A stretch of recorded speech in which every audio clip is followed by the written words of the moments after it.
I love Atlanta, a city in the forest. Hi, I'm Jeff Cleveland, seasoned loan officer in the Atlanta market. And whether you're buying a new home, refinancing to do debt consolidation, home improvements, or just to lower your payments, give me a call.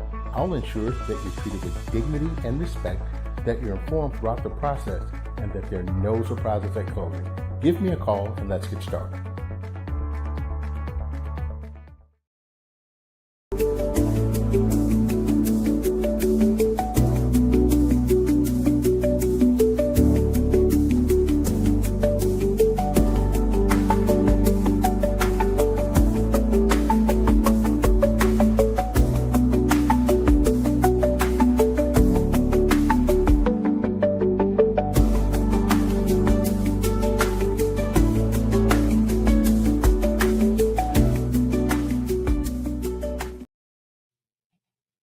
What's up? What's up? What's up?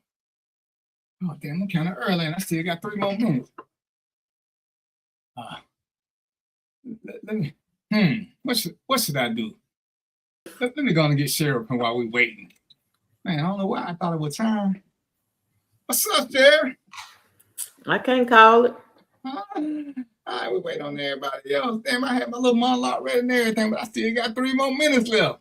I guess if my grandmama said, y'all could tell I might be kind of excited about this show. Sherry gonna try to keep the rank. Sherry gonna be the mediator of this show. We ain't gonna put it all on Mo. We be taxing Mo. He old. Sherry's still young. She can handle it. So Sherry, really? You're gonna get to be the mediator of this show, Sherry. How about that? You can handle that? I'm older than Mo, ain't I? Yeah. Mo just is normally the calmest one. That's how he got it. Mark out of control. I ain't never telling what kind of mood I'm in. You know, we need somebody to kind of balance us out. You know, you got a black and white shirt so you can be the referee. I can. We need your video. That's what we need. Do you know how to put it up there? I ain't tech savvy like that shit, but I'm gonna have to cut. You know what? I'm gonna make that part of my intro. As soon as I figure out how to do it.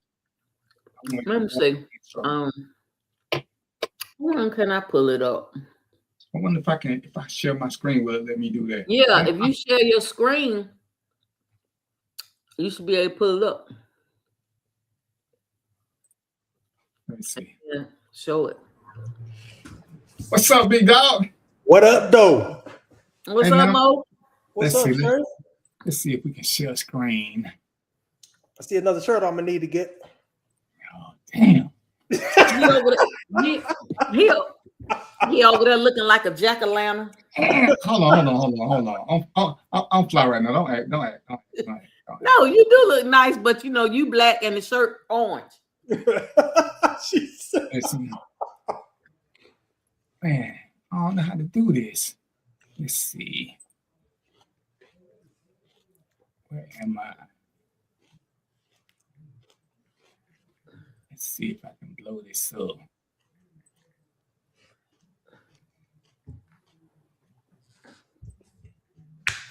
Let me if y'all can hear this.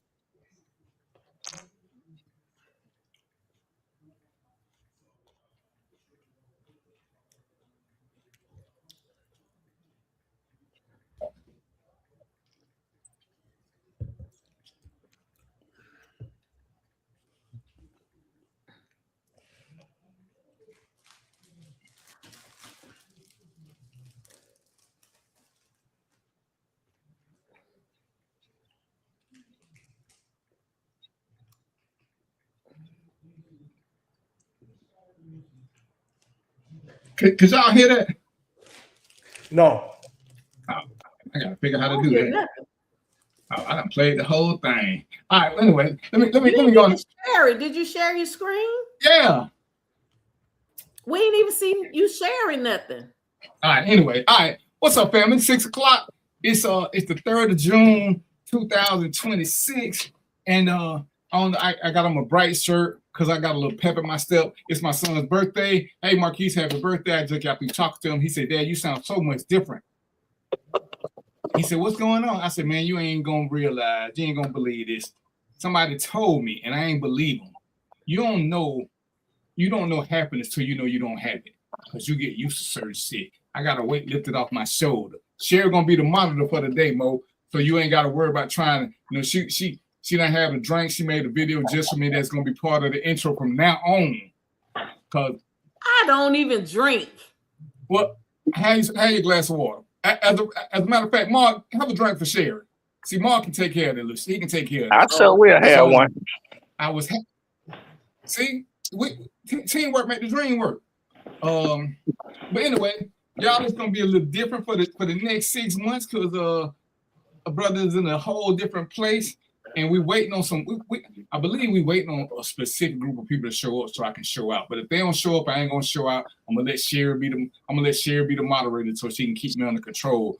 Cause she tried to cuss me out the other day, and I ain't want to hear it. I still don't want to hear it. But you know, she made some valid points, and see, let me tell you something. This is what being a grown man is about. When people can tell you right from wrong, and you're willing to listen, even when you don't want to hear it. Because I still believe if I don't like you, I'm gonna set the bridge on fire while I'm on it. Because I need to make sure you go down.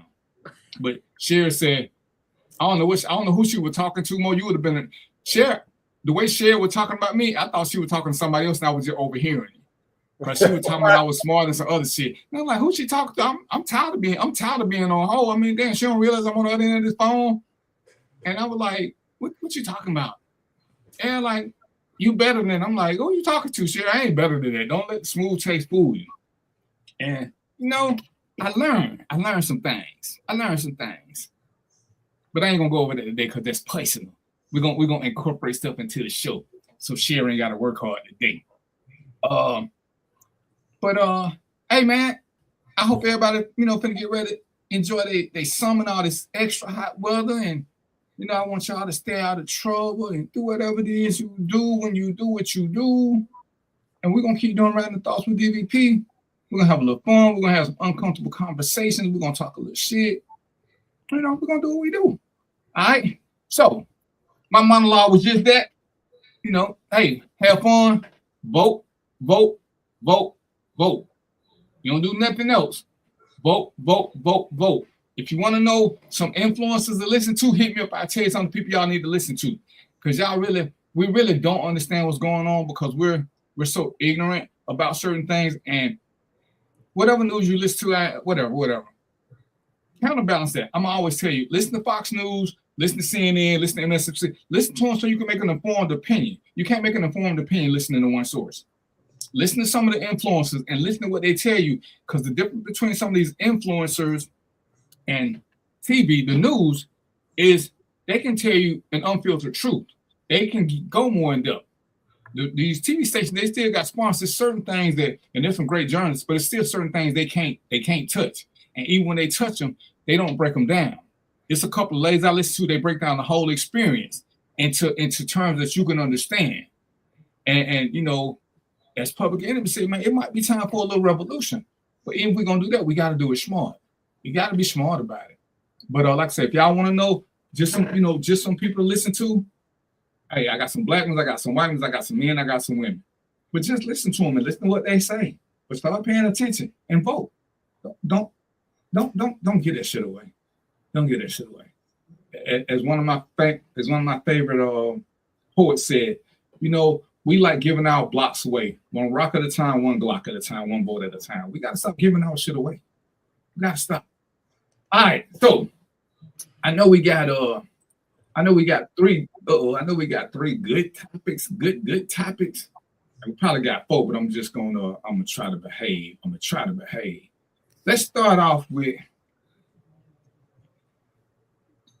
I want to get mine over with quick. We're gonna start off with narcissism. Because everybody, that seems to be the buzzword now. Everybody want to call somebody else a narcissist. Everybody's a professional psychologist now. As soon as somebody do something, oh, you narcissistic, you this. Well, at the end of the day, we all have some traits that aren't great. We have narcissistic traits. We have these things about us. And anybody who has ever had power has had this. It's not having it is not the problem. It's abusing it, because there is nobody who has had power that was always willing to share the wealth. Share in the military. There are times when she got to do what she got to do. She can't worry about nobody's feelings. She can't worry about it is what it is. Is she abusing her power? She's not abusing it, but she's using it to its fullest. Because sometimes when you got power, you know what you don't have? You don't have time to negotiate with people. I'm the boss. This is what we're going to do. If you don't like it, when we get back, we'll lock your ass up. Right now, how you feel ain't got nothing to do with nothing. But let me just read some of the things, y'all, about narcissists. So y'all can use the term appropriately because y'all like just saying the word. So, I gave Mark an assignment. I got to do the same thing. Narcissists have to be right. Remember that. They have to be right. I.e. your president. He ain't never wrong. They have to be right, the most right. Do everything their way, own everything, and control everyone. And I'm going to tell you what's funny. When using that one, and we're going to take away the rewrite, but control everyone, y'all know who the best narcissist at controlling everybody is? Babies. When a baby cry, everybody start moving. They start jumping to appease that baby. That baby learning his narcissistic traits. When he wants something, all he got to do is cry. Now, as grown-ups, when we try to see what happened when we start crying, everybody just keep walking around us. Everybody just fucking walk around you. But as soon as the baby cry, everybody go, what's wrong with the baby? They start talking funny. They pick up accents. What the hell? You ain't been talking. Okay, what's wrong with the baby? Why I can't get that when I cry? Why I can't get that? All right. Narcissists are constantly seeking attention. Constantly seeking attention. Perfectionism. They need everything to be perfect. They believe you should be perfect. They should be perfect. Everything should happen as they expected. Controlling behavior. They want to demand to be in control. Their sense of entitlement makes it seem logical to them that they should be in control of everything. Lack of accountability. This is a big one. Narcissists never want to be responsible unless everything goes their way. They place the blame on everybody else to show how perfect they are. They don't have boundaries. They believe that everything belongs to them and everyone thinks and feels the same as they do. They're very insecure. They perceive everything as a threat. If you're smarter than them, you're a threat. If you're bigger than them, you're a threat. Everything is a threat to them. They lack empathy. They don't have the ability to empathize with others, and they don't want to. Deflection. Most of their decisions are based on how they feel about something. They always look to someone outside of them to solve their feelings and needs. Oh, it's this, it's that. They ain't taking no responsibility. A narcissist's personality is split into good and bad parts. Any negative thoughts or behaviors are blamed on you or others, whereas they take credit for everything that is positive and good. Narcissists are afraid of being ridiculed, rejected, or wrong, and often struggle to trust other people. They deal with anxiety and project their anxiety onto their closest loved ones, accusing them of negative behavior or being unsupported. They don't feel much guilt because they think they're always right, and they harbor a lot of shame and often bear their insecurities, fears, and rejected traits that are constantly on guard to hide them from everyone, including themselves. They lack love. They're not a team player. So when people start talking about who's narcissist, just because somebody does one or two, because at some point, most of us have done one of these two things.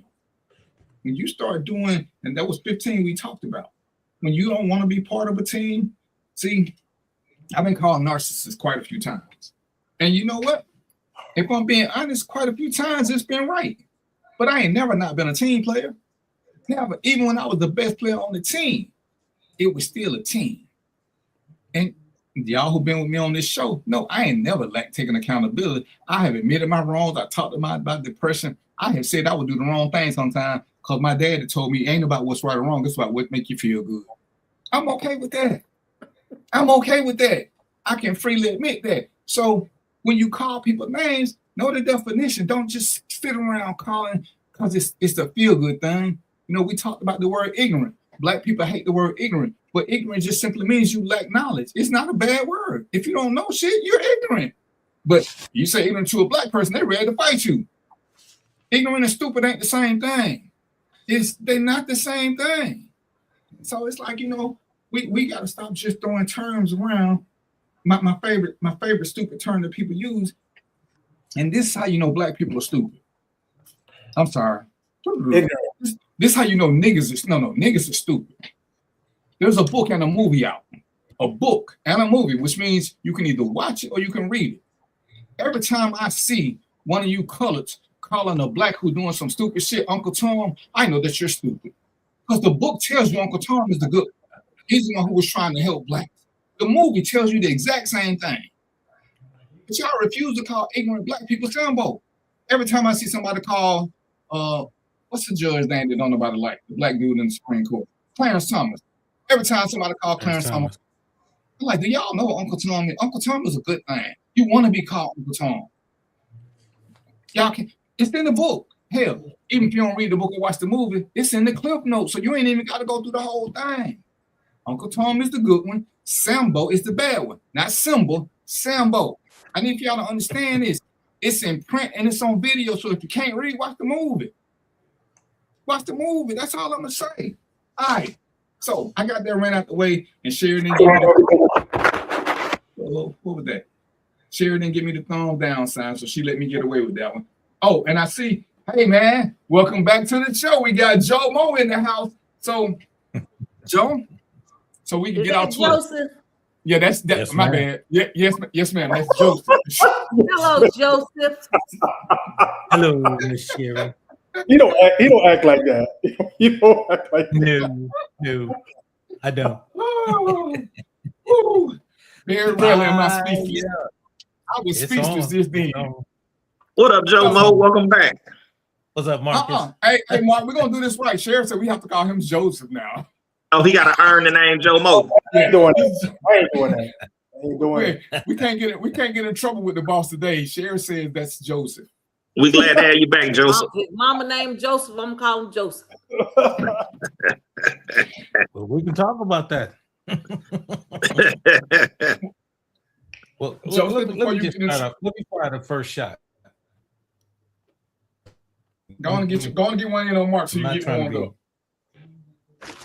No. I'm gonna hit you first.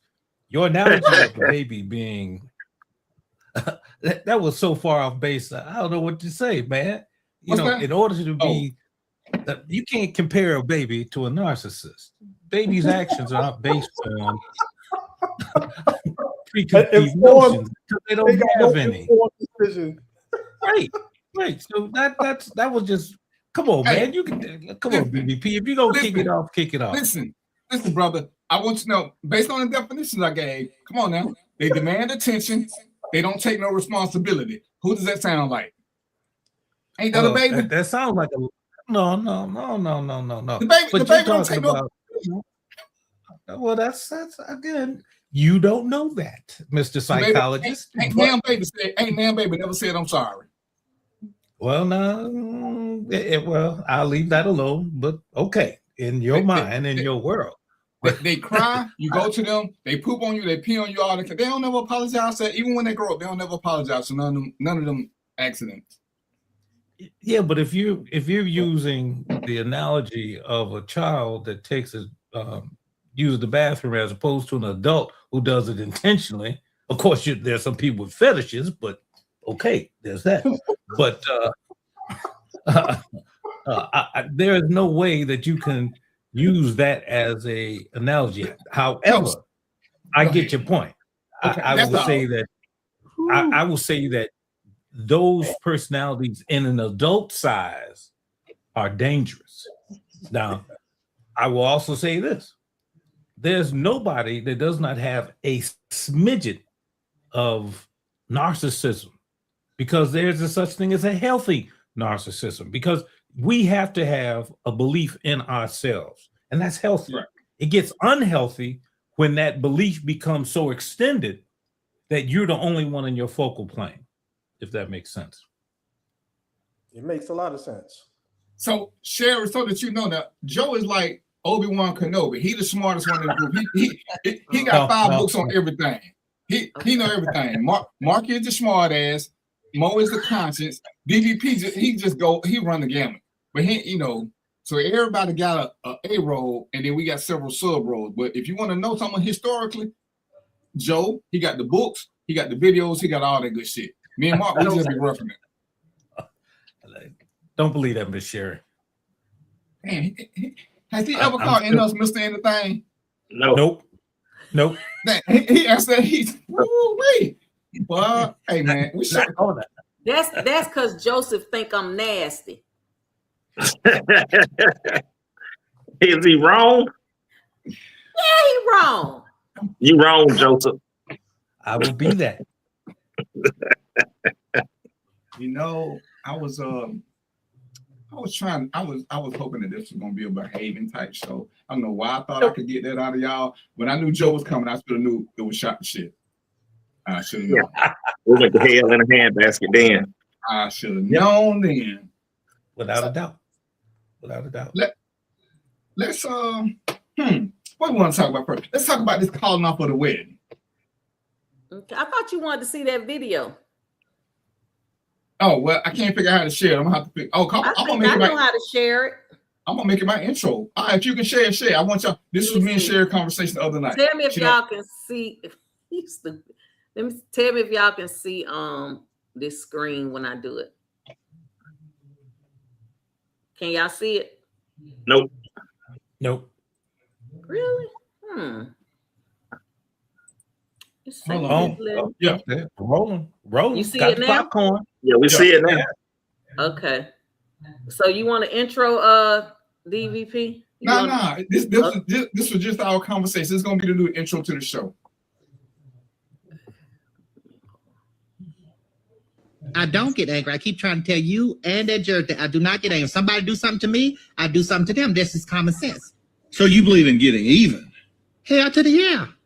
Why do you feel the need that you got to get somebody all the time? It's like, get them. You don't think that's angry? If they got me, I got to get them.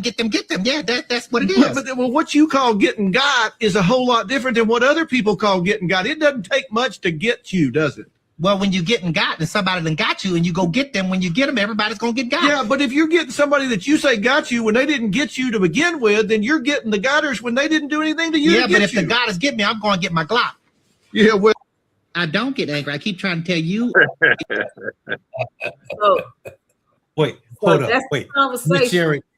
Miss Sherry, you are as bad as DVP. So now I know. I got it now. I got it. So that was our conversation the other night. Sherry said that's how she felt. She made the video. I thought it was hilarious. What's up, Chris? What's going on with you, brother? I thought it was hilarious. So it's gonna be part of the intro now. Cause if I'm gonna get got, I need to do some get. Ain't no need to get got and don't get no get got back. I'm just saying. You're better than that. I've told you that you're better than that. Oh, okay, baby. Okay, hold on. By show of hands, Joe, Mark, Mo, which one of y'all believe I'm better than that? See, nobody. Hey, Yolanda, don't nobody believe I'm better than don't nobody believe that, Sarah? Nah, ain't nobody believing that fool. Ain't nobody believing. Nope. Ain't nobody believing that. When I tell you that's how that conversation went that night, I was tired. I was like, oh my God. Did you see what Yolanda said? And I need them to get got right now. See, we're on the same team. What's up, Julia? Hold on. I gotta be better than that. See, they know this. They know this about me. I'm the getter of getting. I'm the getter of getters. Who gets got them? You know what I'm saying? Ain't no getting got without getting them back. I'm just saying. He talking about something. Don't tell me. If they hit me, I gotta hit them back. No, you don't. Well, yes, you do. That's even biblical. God. And y'all know I ain't religious, but that's biblical. Oh, don't come on now. You don't want to start with the biblical. Come on now. I know. We already know. I read enough to be dangerous. If you turn the other cheek, that's how homosexuality starts. So I ain't turning no cheeks. I'm slapping back. I'm telling you. Well, the cheeks they talk. Well, I'm gonna leave it alone. Nope. Be good, Joseph. Yes, now, sir. Julia, yes, sir. Julia, you know me. You know good well I'm not turning the other cheek. I'm gonna let you hit me twice. Hell to the nizal. I ain't gonna let you hit me the first time. I'm gonna let you swing, but I'm gonna get you back. As a matter of fact, Julia, you know what you're supposed to do. Don't be showing up on the show and we still got stuff. Julia, you already in trouble. Anyway, so we done seen the video. We done seen the new intro video for Random Thoughts with DVP because that's just how shit go. And everybody who know me know, if I think you finna get me, I gotta get you first and second and fourth. I'm gonna let you get one shot in just cause. Anyway, we trying not to make this too personal. Hey, Sherry. Yes. Joseph can tell you how to watch the video because he found it. So yeah, we'll talk about that after the show. I love you too, Julia. Okay. So all right. That's like you supposed to send it to me. You ain't. But anyway, because you gotta anyway. So we're gonna talk about calling off a wedding, and she has a specific one, but I'm gonna go through the first normal one first. And sit, everybody, Julia, Yolanda, and I forgot the first guy name. I ain't even been drinking yet. Chris. Oh shit, that's Chris Stanley. If a person calls off if a person says no to a engagement, whatever it is, a proposal, is the relationship over with? They won't get the shares. If you get told no when you ask somebody to marry you, because ladies do ask them to get married. Mark, if you ask her to marry you and she say no, y'all can still continue with the relationship? Depending on the reason and why she said no. What you asked in front of the crowd, she can't tell you in front of everybody. I know. She can say no in front of the crowd, but we're gonna have a discussion about it. So you ain't gonna leave when she tell you no. No. No. We're gonna go to the side and have a conversation. But before you ask, you should already know the answer. Right. That's my thought process. If you asking and you ain't 110% sure she gonna say yes, don't ask. Or the best thing, just don't ask in public. Ask in the bedroom, and if she say yes, say, okay, I'm gonna ask you at this dinner too. Mo, what you think? If she say no, is the relationship over with? Yeah, it's over. It's done. Cooked. Fini. Why? Burnt. Terminated. Why? How many other words I need? I need a dictionary, man. I want to know why. Damn, you done got Mo started. Wow, that's a lot. Julia, yes, they should say no in front of a bunch of people. Sometimes you shouldn't ask stupid questions in front of a group of people. Mo. Yeah. Why?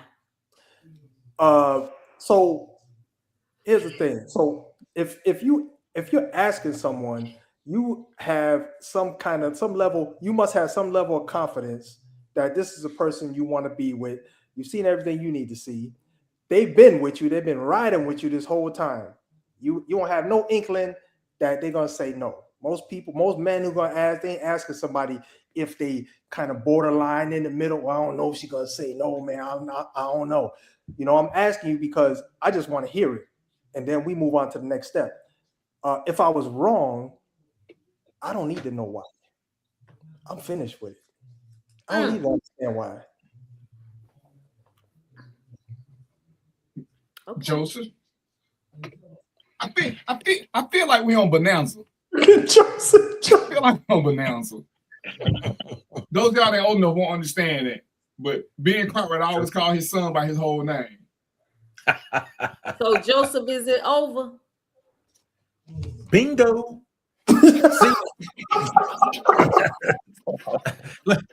To use a term, I'm getting out of town. I'm taking that stage. Giddy up. No, I'm out. It's over.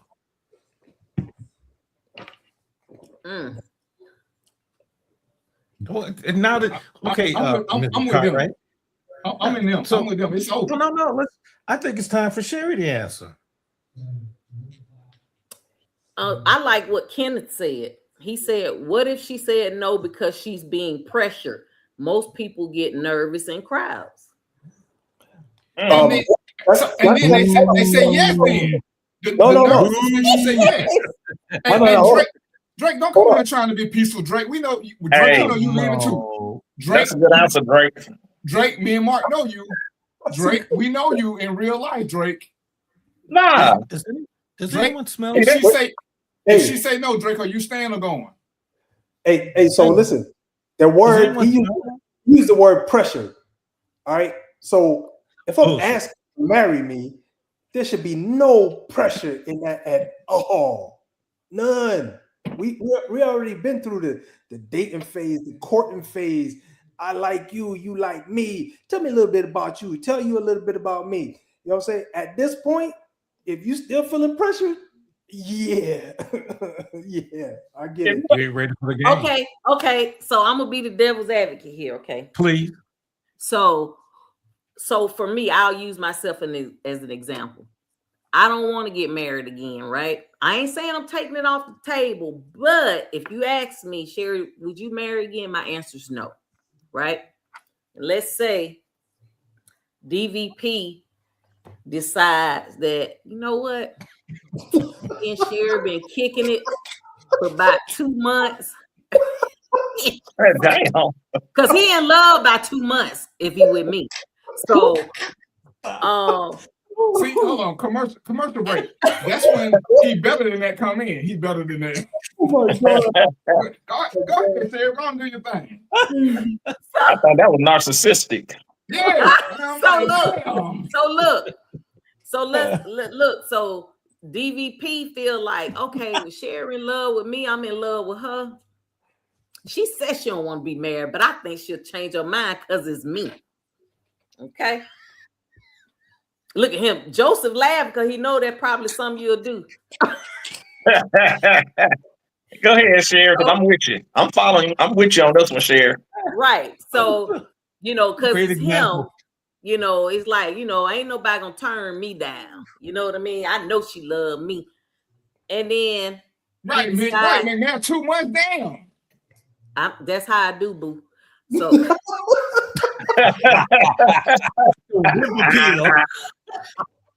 She turning them out. Hey, you don't need listen. It don't take a whole day to recognize sunshine. At this age, it don't take a whole day to recognize sunshine. okay, I'm the venom and the antidote. I'm told you. 2 months is long enough. So but he feels confident. You know what I mean? So he decided he want to ask. Because I said I wasn't taking it off the table, but he still feel confident. He's 65 now. I'm 60 at that point. So we've been together 5 years, and he just decided he gonna do it.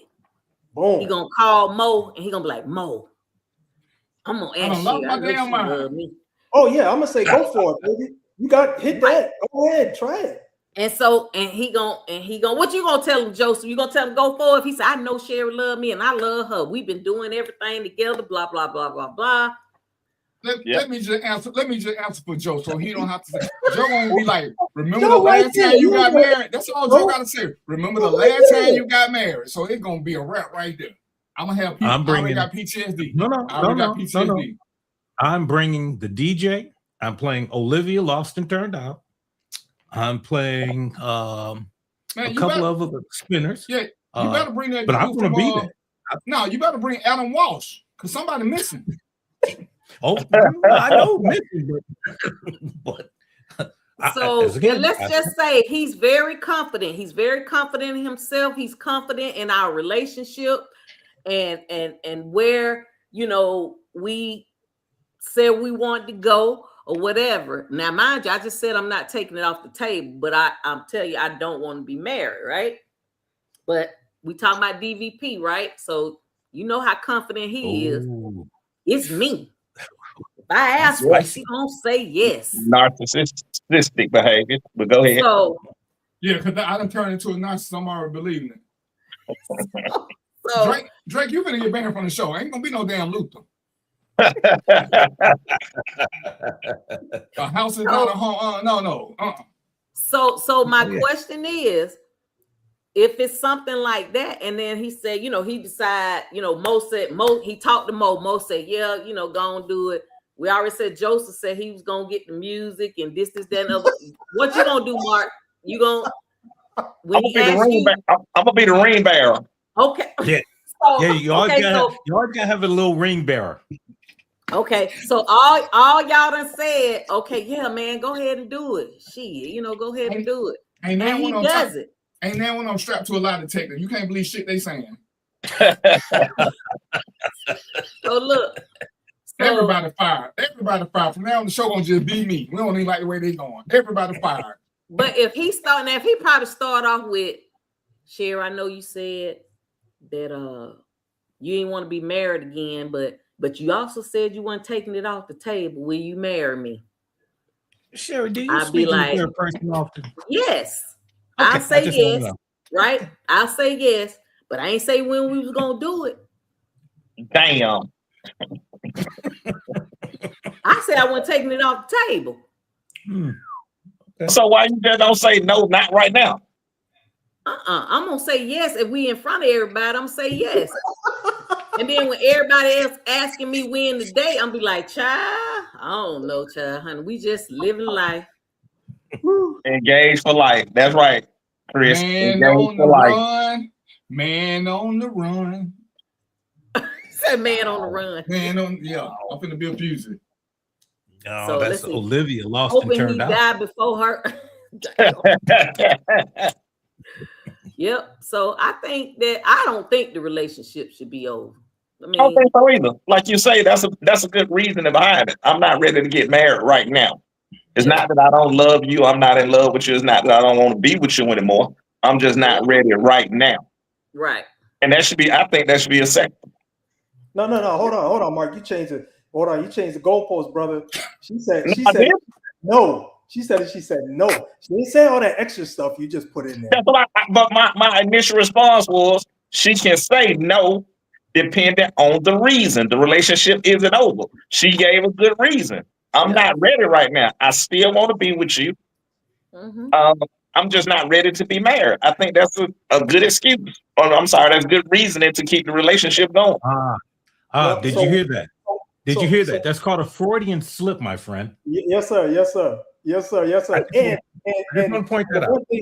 One thing, Mark, I don't know if you know this, but you might, but there's this thing called, things have to be in sync. People have to be in sync with each other, right? She ain't ready right now, right? They're at a particular age. They're at a particular place and time in their lives. DVP can't wait.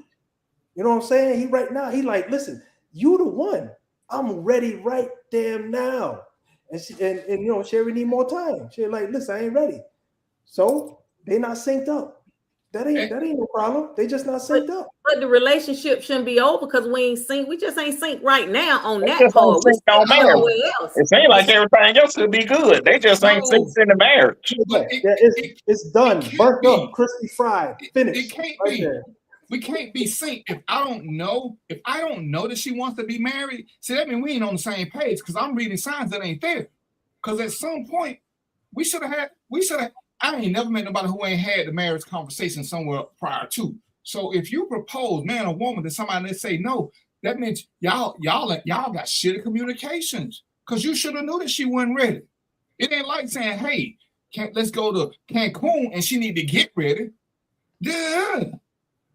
Yeah, when you get ready to go to Cancun, they got to buy a bathing suit and all that shit. But when you pop the question, you got a ring, which means you done check the thing out. You should know what type of ring she want, and you still did it, and you don't know where she at mentally with you. You don't know where she at mentally with you.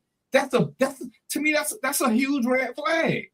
We having great sex, so I think she want to get married, but she ain't thinking about that, or you ain't thinking about that. How did you miss that communication? Because that's a communication issue. Yeah, to an extent, but I think that, to me, it's really no different for the most part than when a guy says, I don't want any more kids. I don't want to have any children. And then for whatever reason, how the woman get pregnant. You know how people think they can change your mind? So they still do what it is they want to do because they want to change. They thinking they're going to change your mind. You get what I'm saying? That makes sense, Chris. Man, I'm with you. So that's my thing. It's like, sometimes women and men, they just kind of think different. Like sometimes I may see a problem in the relationship, but DVP might not see it.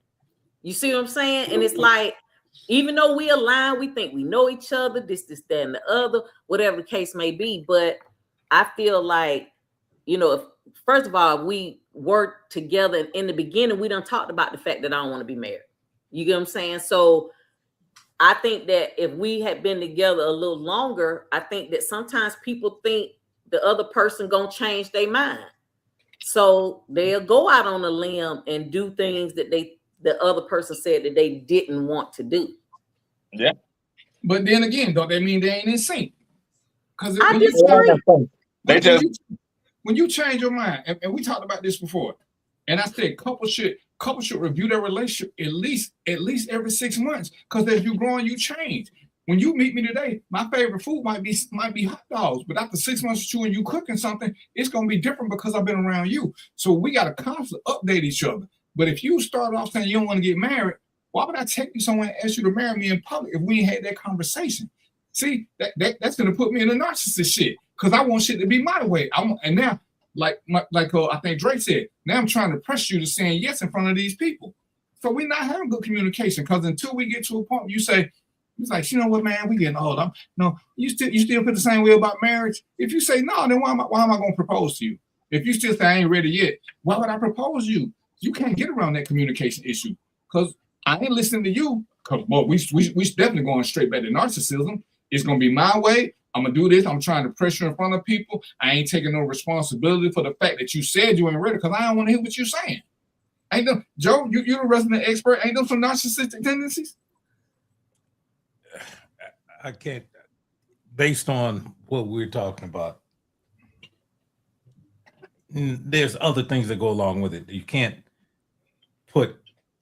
I said tendencies. I ain't saying make him a narcissist. I said narcissistic tendencies. You asked me a question. I'm gonna give you the answer, or my answer. You can't put that round peg in that square hole. There's too much that goes into that.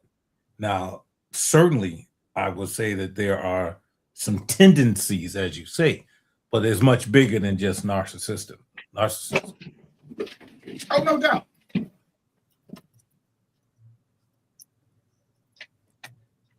Whew, man. Anyway, share the question, the real question about the wedding. Why was the wedding called off? Oh no, you said would you call it off? Right. That was yours, right? Yeah. Yes. So give us a scenario. Okay, women. Somebody said, what's the difference between that and when women get online and try to describe what a man should be doing in today's day and age? What's the difference between what? See, I'm not wasting my 60s on a woman my age. What? Who is Millionaire? Millionaire McNabb. Dropping dimes and dropping them jewels on us. She wants a government name, brother. She wants a government name. Don't do it. He said, I'm not wasting my 60s on a woman my age. Well, how old she gonna be? What did that say? Recognize the signs of a damn stroke. Don't be a young tender. What she need to recognize the fuck? He gonna go with. Well, she better make sure her name on the deed and the will. Now does she say no when he has to marry her? I want to know who Millionaire talking about. He talking about he not gonna waste his 60s on a woman his age. Okay, a younger tender. What's the age? I see them teeth. I hit them, knock them teeth in on that. Hey, if you get married, Millionaire. What's the age? Let me see. How old are you? And what's the age of the woman that you're talking about? Well, go ahead. While we waiting on him, give your scenario share.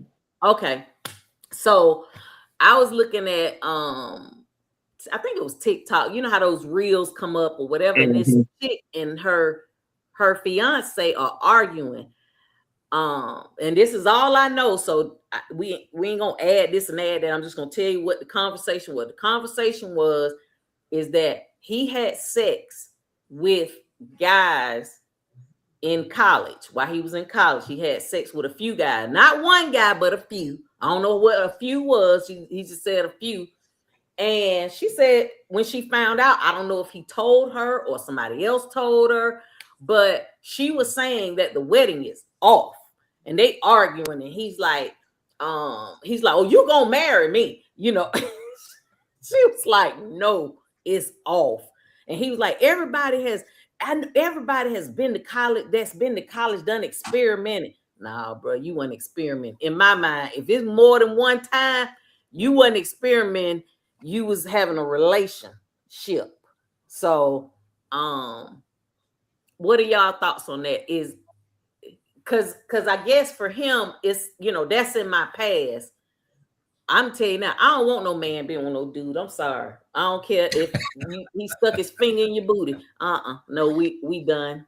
Damn. That's a wrap. I guess I'm gonna say it would be different for me Because if I met a woman and I was with a woman and we was about to get married and she told me she slept with women in college, I wouldn't give a damn. Well, I think it's different. I agree with you. I think it's different for women and men. But to answer your comment or your statement is, I think it's quite all right for a woman to call the wedding off for that reason. She can call the wedding off for whatever reason she chooses, but that's definitely high up there. See, that's my biggest fear with dating. I am so afraid that some guy that I date, you know, is a rump wrangler or been one, and I don't. I can't. I'd probably be in jail. I'd probably kill him. The infection rate is, and again, I agree with you. I mean, the infection rate is there, and that would be definitely a deal breaker. I mean, you don't know. Now you're playing with somebody's health. So no, that would definitely be a deal breaker. I don't disagree with that at all. It's rump wrangler, millionaire. A rump wrangler. My only comment, Sherry, is I'm gonna disagree with something you said. Once you go past 0, you violate it. It ain't everything past 0 is a code violation. So okay, so if you get head from a man, then you're gay, right? Yes. That's how I look at it. But that's the definition. When you do sexual acts with the same sex, that makes you gay. Period. Nothing else. I agree. Only women can be bisexual. So what you think? You think that's a good reason to call the wedding off, DVP? If my daughter told me her fiance used to be a booty bandit, I'm gonna be like, yeah. You know, and I say, hey, everybody got their own thing. You know, Sheila, hey, but you know, if you knew this ahead of time, stay with them. But I just got to think about the Hershey Highway thing. That's just me, though. And as you say, it is a double standard. Most men don't care if the woman is gay. But in truth, there are a lot of men that don't like gay women either because they feel it's competition. So a lot, it's in some aspects, it's not even a double standard. They want straight, period. You know, but yeah. I mean, you know, this is more of a woman question, and Yolanda is probably the best person to ask. Yolanda, what would you say? Yolanda, would you marry a rectum renegade? While she's looking that up, let me tell you, the Center for Disease Control said that 81% of the HIV infections are carried by men. 81%. Wow. That's CDC, and that's as early as and that was from 2024. So yeah, you can't trust Robert Kennedy, CDC. I didn't. And what did I just tell you? I know that's why I said you said it's 2024, so we can go with it. Yeah. Robert Kennedy can't even spell CDC, so that's the problem. That's the problem right there. If you spotted him the CDC, he couldn't spell it right. Still couldn't. Yep. Paige said no. Yep, Yolanda said no. Yolanda said no. I can see it. No, ain't too many women gonna marry a gay dude. Well, he was saying he's, you know, that was just experimentation. He been delivered. Nah, you don't experiment one time. If you keep on going, you got a whole process going on. You looking for results. I mean, he was saying it so cavalier, like, what? I mean, it was few guys. I mean, I was in college. Everybody who been to college did. I didn't experiment. You guys. I'm glad I ain't go to college. Fuck. I want my booty here we go. How old is Millionaire? Because he talking about he don't want no woman who about to be in menopause. Millionaire about to get hung up on. I wish I could click him off. What you trying to say, Millionaire? McMath? Well, I mean, he right. I mean, we use the term, but gay is gay. The bisexual is a cute thing, but you know, I guess the only thing if we're gonna differentiate, gay means you only deal with the same sex, and the bisexual. I mean, because I know Mark said, but men can be bisexual. They playing with boys and girls. They're still bisexual because they're not bisexual. That man is gay, and that's it. It's just gay. Gay people only deal with their own kind. A gay man will not mess with a woman. You don't have to like it, but don't get cute. I said it, love. She gonna mess around. She gonna mess around and call you by your government name, player. By your government name. I can't help you. He still didn't tell me how old he was. Hey, but He's y'all probably in menopause. Y'all need to come to the Random Thought with DDP page. I need the credits over here. So come on over to the Random Thought page. That's probably me sharing that. I don't even know how to share the Random Thoughts page, man. We're gonna go through a tutorial. Some of the people who comment, they comment on the personal page and not the Random Thought page. Okay, he 47. Oh, you 3 more years, you'll be in menopause too.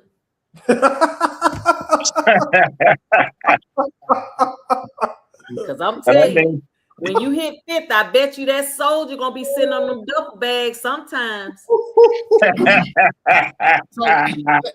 let me ask the question for the fellas. Millionaire McMahon, Mark, Mo, Joe, Drake, who else is around? All right, so you engaged, y'all about to get married. You find out at the bachelor parties that she had sex with one of the strippers.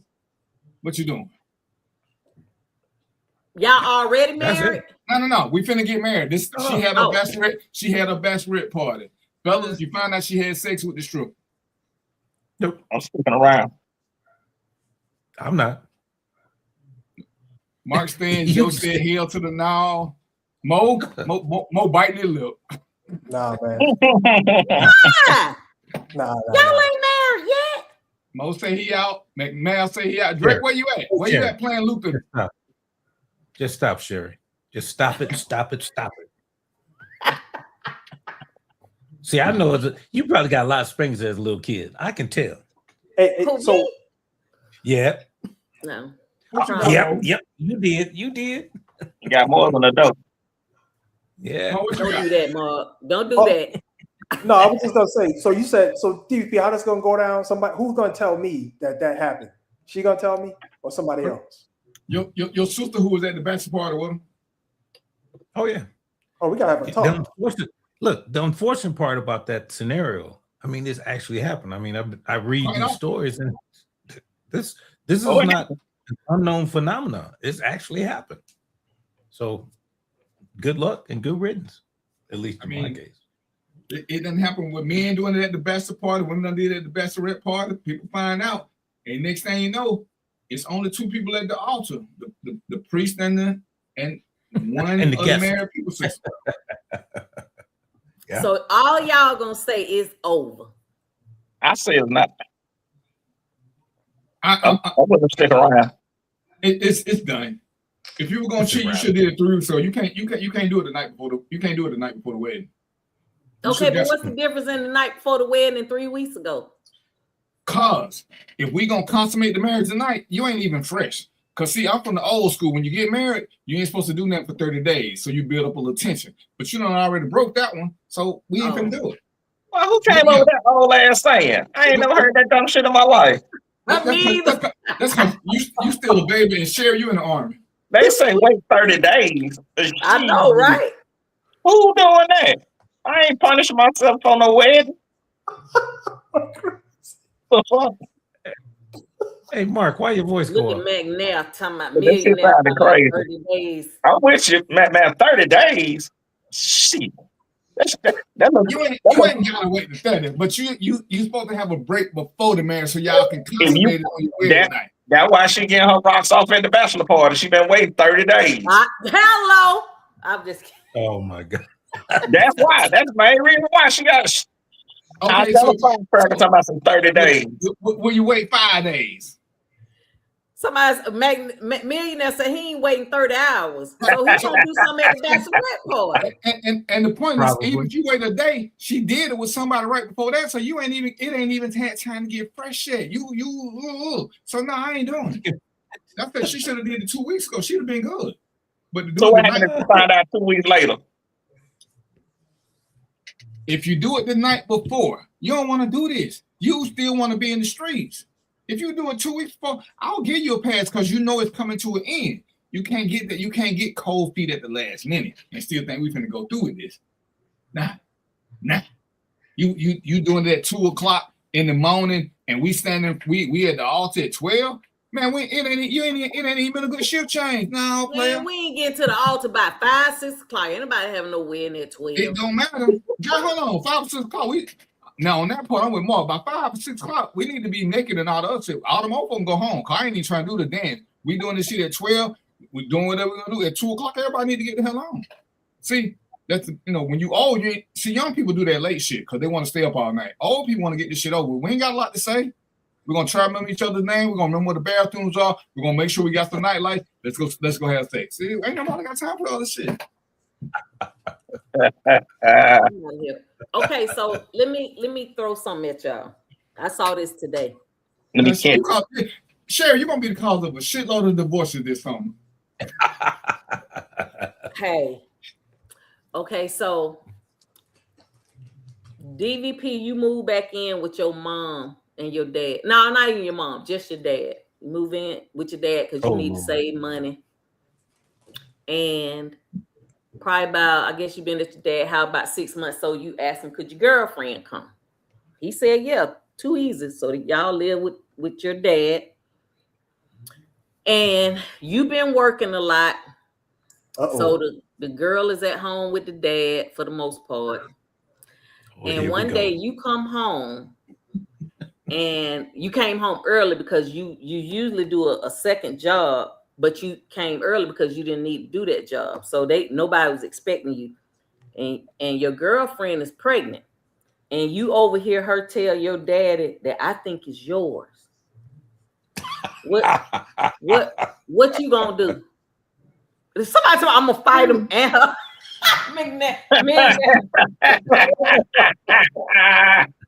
Are you gonna fight right then, or are you gonna take a breather and then come back or whatever?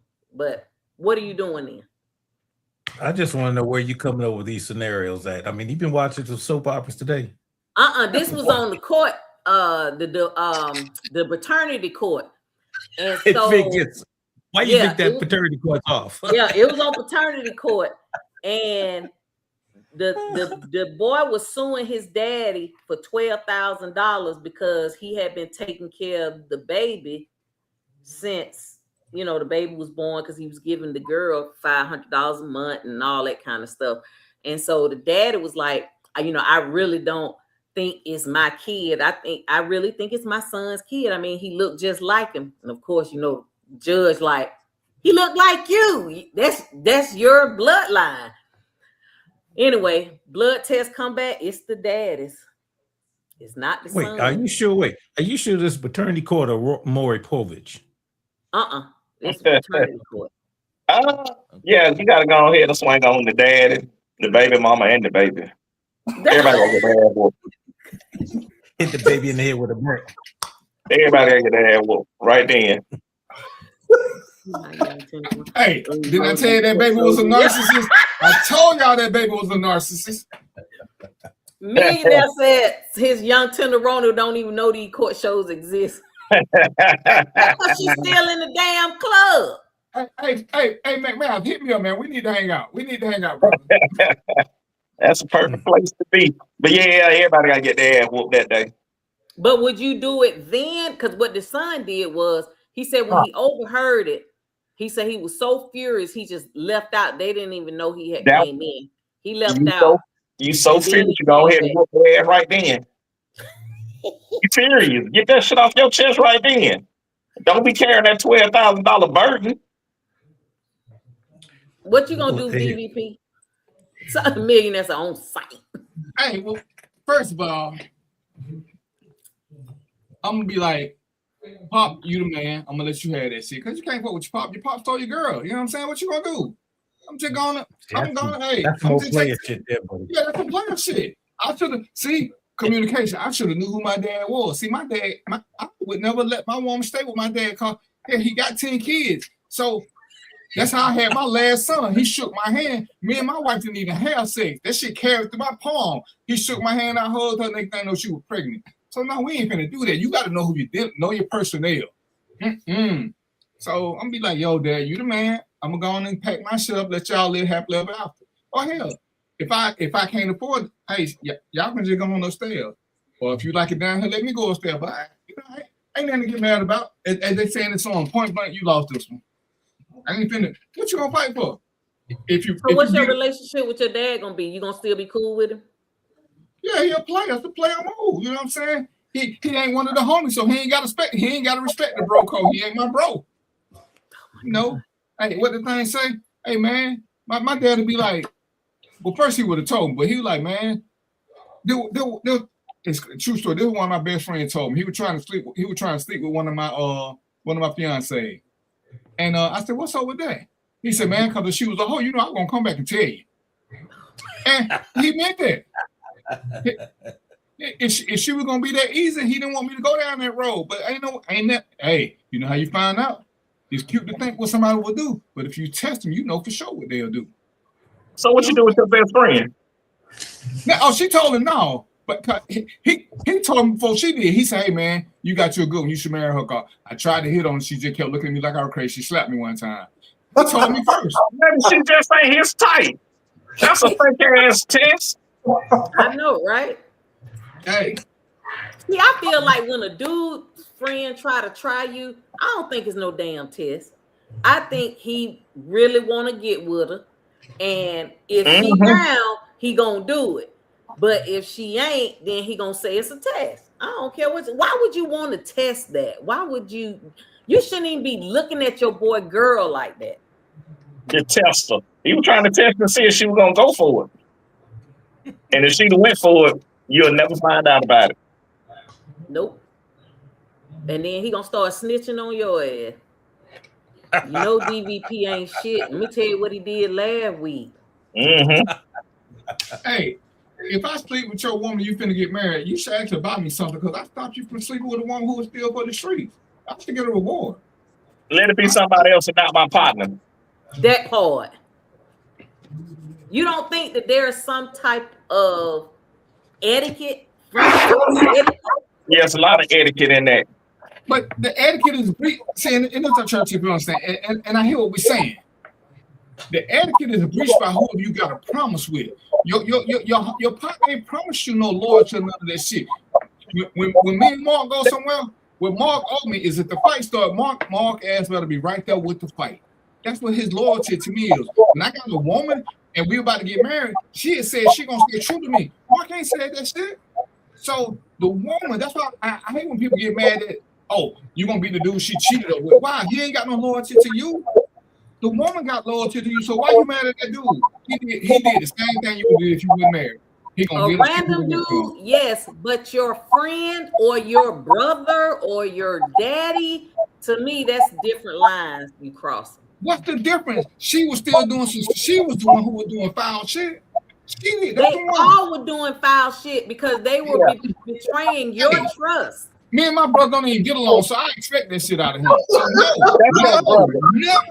no. I don't expect now one of my partners to try to sleep with my woman just to test her.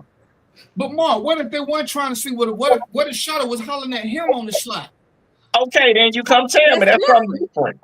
No, she gonna say he was trying to hit on me. Then you got that he say she say shit. Then you got to figure out who you believe the most. Who you gonna believe if both of them say it? Well, if she ain't like me, I got receipts. But what's the receipt for? If your partner trying to hit on or she's trying to hit on your partner, who you gonna believe when they come tell you what happened? Which one you gonna believe? You gonna be like the state and believe the first one to come tell you? Cause your boy was trying to do this. Cause but that was you trying to hit on him. Well, he said it was you. So who you gonna get rid of? That's a good question. First come, first serve. When you had that conversation, you know your partner and you know your old lady. So when you ask the questions, they gonna have to tell you, and you know their characteristics, their traits, their movements, and how they do that. So that's how you can tell who's lying. If that was the case, you would have knew all that before you put them together. Because if we know somebody ain't shit, why would we? Exactly. So you know your partner ain't shit, and he come back and say, "I just tried her, just to see if she'll go for it." You know he'll lie some bitch. And if she said she was trying to holler at me. It's interesting because if you look at if you just look at the mob, American mob, the quickest way to get killed was to mess with another mobster's wife or girlfriend. Quickest way. Killed a lot of people, whole lot. And if we look through history, you know, even Julius Caesar and Cleopatra started a war, and that was his boy. So does it happen? Certainly. But I would say that historically, the idea that your boy would have come at your girl is going to always create a problem. There's no question about that. And there is a, lack of a better term, is there a code of ethics, if that be the correct term? Yeah, it is. Your boy ain't supposed to hit on your girl. That's all there is to it, period. Yep. And let's say if you break up with the girl, he want to get with her, he need to talk to you first before he get with her to make sure you cool with that. Well, so hold on. I know. Let me speak to that one, because I'll just say this. I don't know if everybody gonna agree. Maybe everybody except Mark, because Mark come from a different era, but we'll see. But in that scenario, just how I grew up, exes are off limits to your close friends, your circle. They just off limits. Ain't nobody with no ex. I agree. I'm with you on that. But I'm saying, like, when it comes to guys, like women, for us, at least my friend girls, that's off limits, period. Like, even like I know that my friend's husband might be good looking. Like you was asking me, is he good looking? Yeah, he's good looking, but I don't look at him like look at him. You know what I mean? Right. He's nice looking, yeah, from what he looked like, but that's as far as it goes for me. Plus, but you get what I'm saying? So it's like, to me, if you're my friend and it's somebody that I used to date, and it will make me wonder if you were already looking at them when I was dating them. Right. You get what I'm saying? So, but most of the time when it comes to dudes, you know, a lot of times y'all don't be caring depending on who you smashing. You know what I'm saying? And if you smash somebody, be like, hey man, you know, I know you and Cher used to, you know, kick it, whatever, you know, and I wanted to holler at her. You cool with that? I ain't never seen no girls do that, but guys, I've seen them do that. Ain't no dude. You seen dudes do that? Yeah. TV. That's crazy as hell. That's crazy as hell. Yeah, it is to me too. That is crazy as hell. Yeah, no. You got to cross that one off the list, bro. That's it. She done. You can't. Oh my goodness, that's wild. So DVP, what you got to say? You mighty quiet, so you must be. I'm just listening. See, that's why I asked the question: is there a time limit? Because if me and Joe was cool and he dated a girl in the 12th grade, now that we 60, she's still off limits. You got a point there. Hey, let me say this too. Joe done got married and moved on to his world. I mean, is she still off limits? Let me answer that. If I'm lucky enough to remember her from the 12th grade, yes. You damn right. You damn right. She off limits. See, because to me, mine ain't off limits. Hey, once I'm done, bro, I ain't trying to step in the way of nobody happening. Maybe I was the wrong one at the wrong time. If you like her, hey, I love it for you. I want you.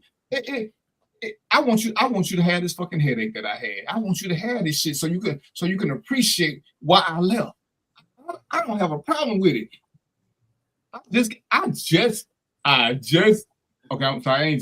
I'm divorced. Anybody who know me, if they want her, bro, have at it. Ain't gonna be no hard feelings. And this is why I would make a concession. If you know that your boy is still in love with her for whatever reason, yeah, she off limits. But if he over her and moved on, why you cop blocking? Especially 10, 15 years later. Yo, man, what? She gonna give it to somebody? Well, I can't get it. Anybody but you. We just want to invite you out to the wedding. But especially if we just smashing, ain't nothing. See, that's why that like the jailers saying, that's why I'm moving silent. I'm sleeping with ain't nobody business. Cause people be like, oh man, you know I sleep with her back in the day. Yeah, no, back in the day, nobody got time for that shit. If it wasn't last week, it don't count. It don't count. Keep your paws on my bros. Hey, if she your ex, she ain't your bro no more. She your ex. It don't matter. One fine, always mine. And you need to keep your hands to yourself. Hey, when I'm in the store and you put that ginger ale back down and I scoop back over because I want some ginger ale, don't be like, hey man, once you put it back, bro. Possession is 9/10. 9/10. Once you put it back, good bam. I'm just saying.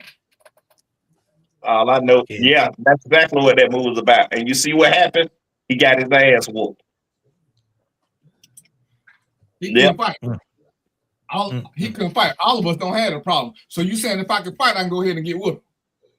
Because that's what you just said. Just be prepared to get your ass whooped. By who?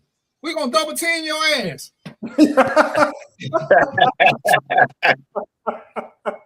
Y'all get y'all ass toe out the frame. Messy boots.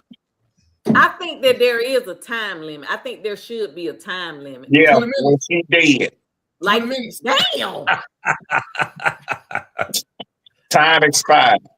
I think like the example that DVP gave, like if Joseph dated somebody in the 12th grade and now he's, DVP and her, they 60, 70 years old, who cares? 90. Especially if Joseph is not interested in her anymore. So only if they meet in hospice. Mark, don't start, Mark. Look, I got a whole lot of stuff I got written up for you, so don't start. So Millionaire said something about the best man, right? You remember the movie where the best man slept with the wife, the fiance? And got his ass whooped for it. Yeah, he did, but he still married the chick. Would y'all have done that? But see what he said, and he said not to move in the actual position. So he's saying the best man won. But I'm asking another question. If your best man slept with your fiance when y'all was in college, all y'all used to hang out, blah, blah, blah, and he the one introduced him, and he done hit it. And you thought you was the only one. You a fool. You still marrying her? A damn fool. But yeah, go ahead. Like I said, that's in the past. We're gonna go ahead and get married. But he gonna get his ass with him. What about you, Mo? Nah, the main problem so there's a lot of problems, but the main problem is that person is gonna know way too much information that I want them to know. That's my lady. You know more about it than I do. You know what I'm saying? You've been with her, you've done stuff with her, you know more about it than I do. Now I'm getting with her, and now I need to go to you to find out stuff. Nah. Well, they only slept together one time, and you've been cheating on her forever. You got a lot of scenarios, Sherry. You got a bunch of movie that goes. This is the movie. Oh, if I've been cheating, it's cool. She got a lick back. Okay, that's what I'm saying. We even. She got a lick back. We even. Exactly. He shouldn't have got beat up. He got his ass whooped just on the principle of it. He almost got thrown off the best friend. He was the best friend, so he should have got his ass whooped. He broke the bro code. Yeah, and that's a ass whooping offense. But she came on to him though. No. The fuck off. You see how Mars said no. Yeah, walk the fuck off. What about you, DVP? He can tell a story. No, communication. If we ain't gonna get divorced because I didn't know about it. Now, if I knew about it and it was just the one time, man, I ain't got them kind of issues. Shit, I don't have one night stand. Somebody wasn't nothing. That's why. Yeah, one of my friends married a girl I slept with, and I told her, little thinking helper, don't say shit. Don't say shit. It was one time. It wasn't even good. After that got married, he said, hey, man, my wife told me y'all slept together. What? He said, my wife told me y'all slept together. I said, bro, I don't know what she's talking about.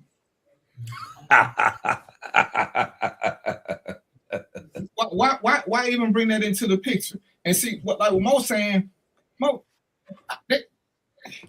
listen, man. If y'all saw all the people y'all done slept with, except for Mo, no more, you the good dude.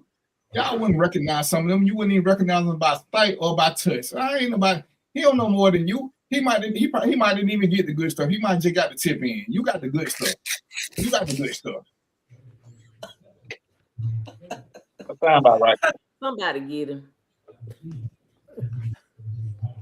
Oh man, now that Sheridan caused 32% of this summer's divorces along with her presidency economy. Mark, let's get to your shit. We got 40 minutes to go through your craziness, Mark. What you got?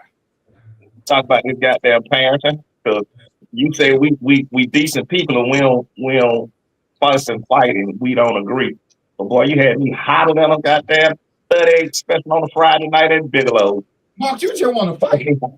You want to fight the whole damn show. When we talk about parenting, there's a lot of things, a couple of things. The first thing is that you said that I definitely disagree with. You can't be a good parent getting your kids on the weekend. You said what? He said you can't be a good parent if you only get your kids on the weekend. No. What'd you say then? I said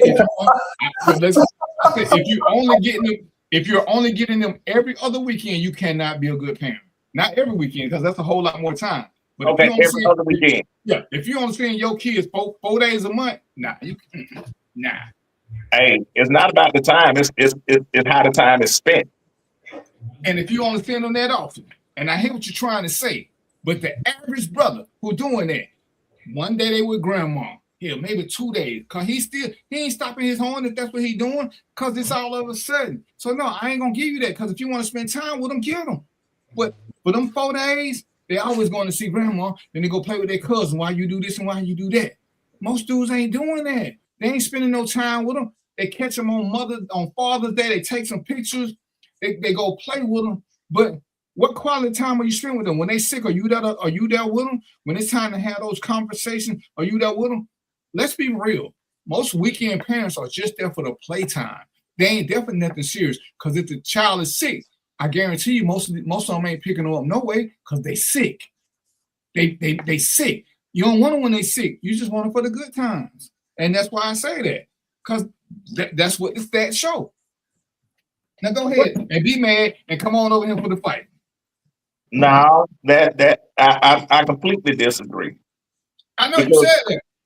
And I'm going to tell you, because what you said is, even though you go to moving the goalpost, sometimes. No, go back to one thing. I said that, Brother Week. You said, that's why when you said, if they see them every weekend, I'm going to agree. They are a good parent. But if they do it every other week, they can't, they not meeting the metric. Millionaire, he disagree with you too.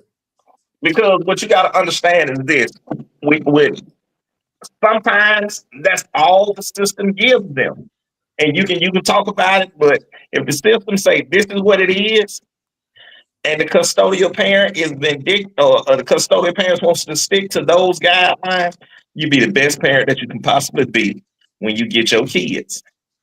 And it ain't that. Yes, when you get your kids, yes, family do want to see them, and you may spend time with the family with them, but that doesn't negate how good a parent you are because of the time. Because now you put that quality in the time that you have with your kids. What quality time, Mark? But just because a child is in a parent's custody for the other 26 days out of the month, don't make that parent a good parent. I didn't say that. I just said if you only seeing them 3.5 days a month, you damn sure ain't it. Because you ain't getting no quality time. What is quality time to you? Are you with them when they sick? Are you there helping them with their homework? Are you there to help talk to them? Are you just there for the play for the weekend? Most parents, man or woman, if they only got weekend visitation, they are there for the good times. That's why I said 9 times out of 9, if the child is sick during their parents' weekend, they don't go because they don't want them in. Because the whatever parent, the parent with the non-custody, oh, they sick. So can we do it the next weekend? 9 times out of 10, that's what's said. Can we do it another weekend? No, that's not fair when it's documents and laws have been in place. When you have visitation rights and you have a visitation schedule, no, sick don't mean don't come pick the baby up or come pick the kids up. You still go get that child. Mark, that's what you saying. Remember now, this ain't personal. I was a sheriff. We did a whole lot of visitation for people, and when they come back to court to try to modify it, first thing you hear is they were sick, so I didn't get this weekend, I didn't get that weekend. Because everybody want to make changes. Very few people follow order to the letter.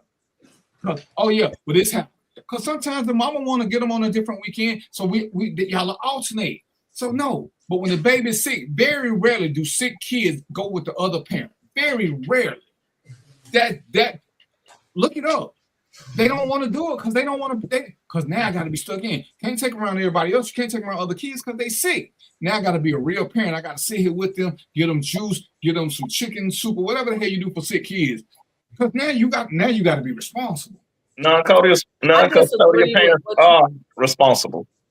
Say it again. My thing is, what is quality time? To me, quality time is what you do with the times you have. Let's say if I get my kid on Saturday, and my kid, we already talked about that he want to go to the moon, and we ain't got but 4 hours, so we gonna go to the moon for them 4 hours.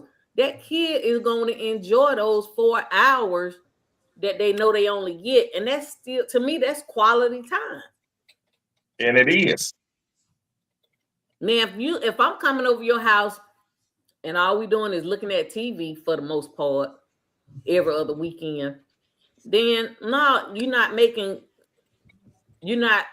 using quality time. You're just using time. I think everybody's missing. I think the real issue is how do you, when we talk about quality time when it comes to the raising of children, we have to look at how much time do you take to socialize that child? How much time do you bring that child's moral values in?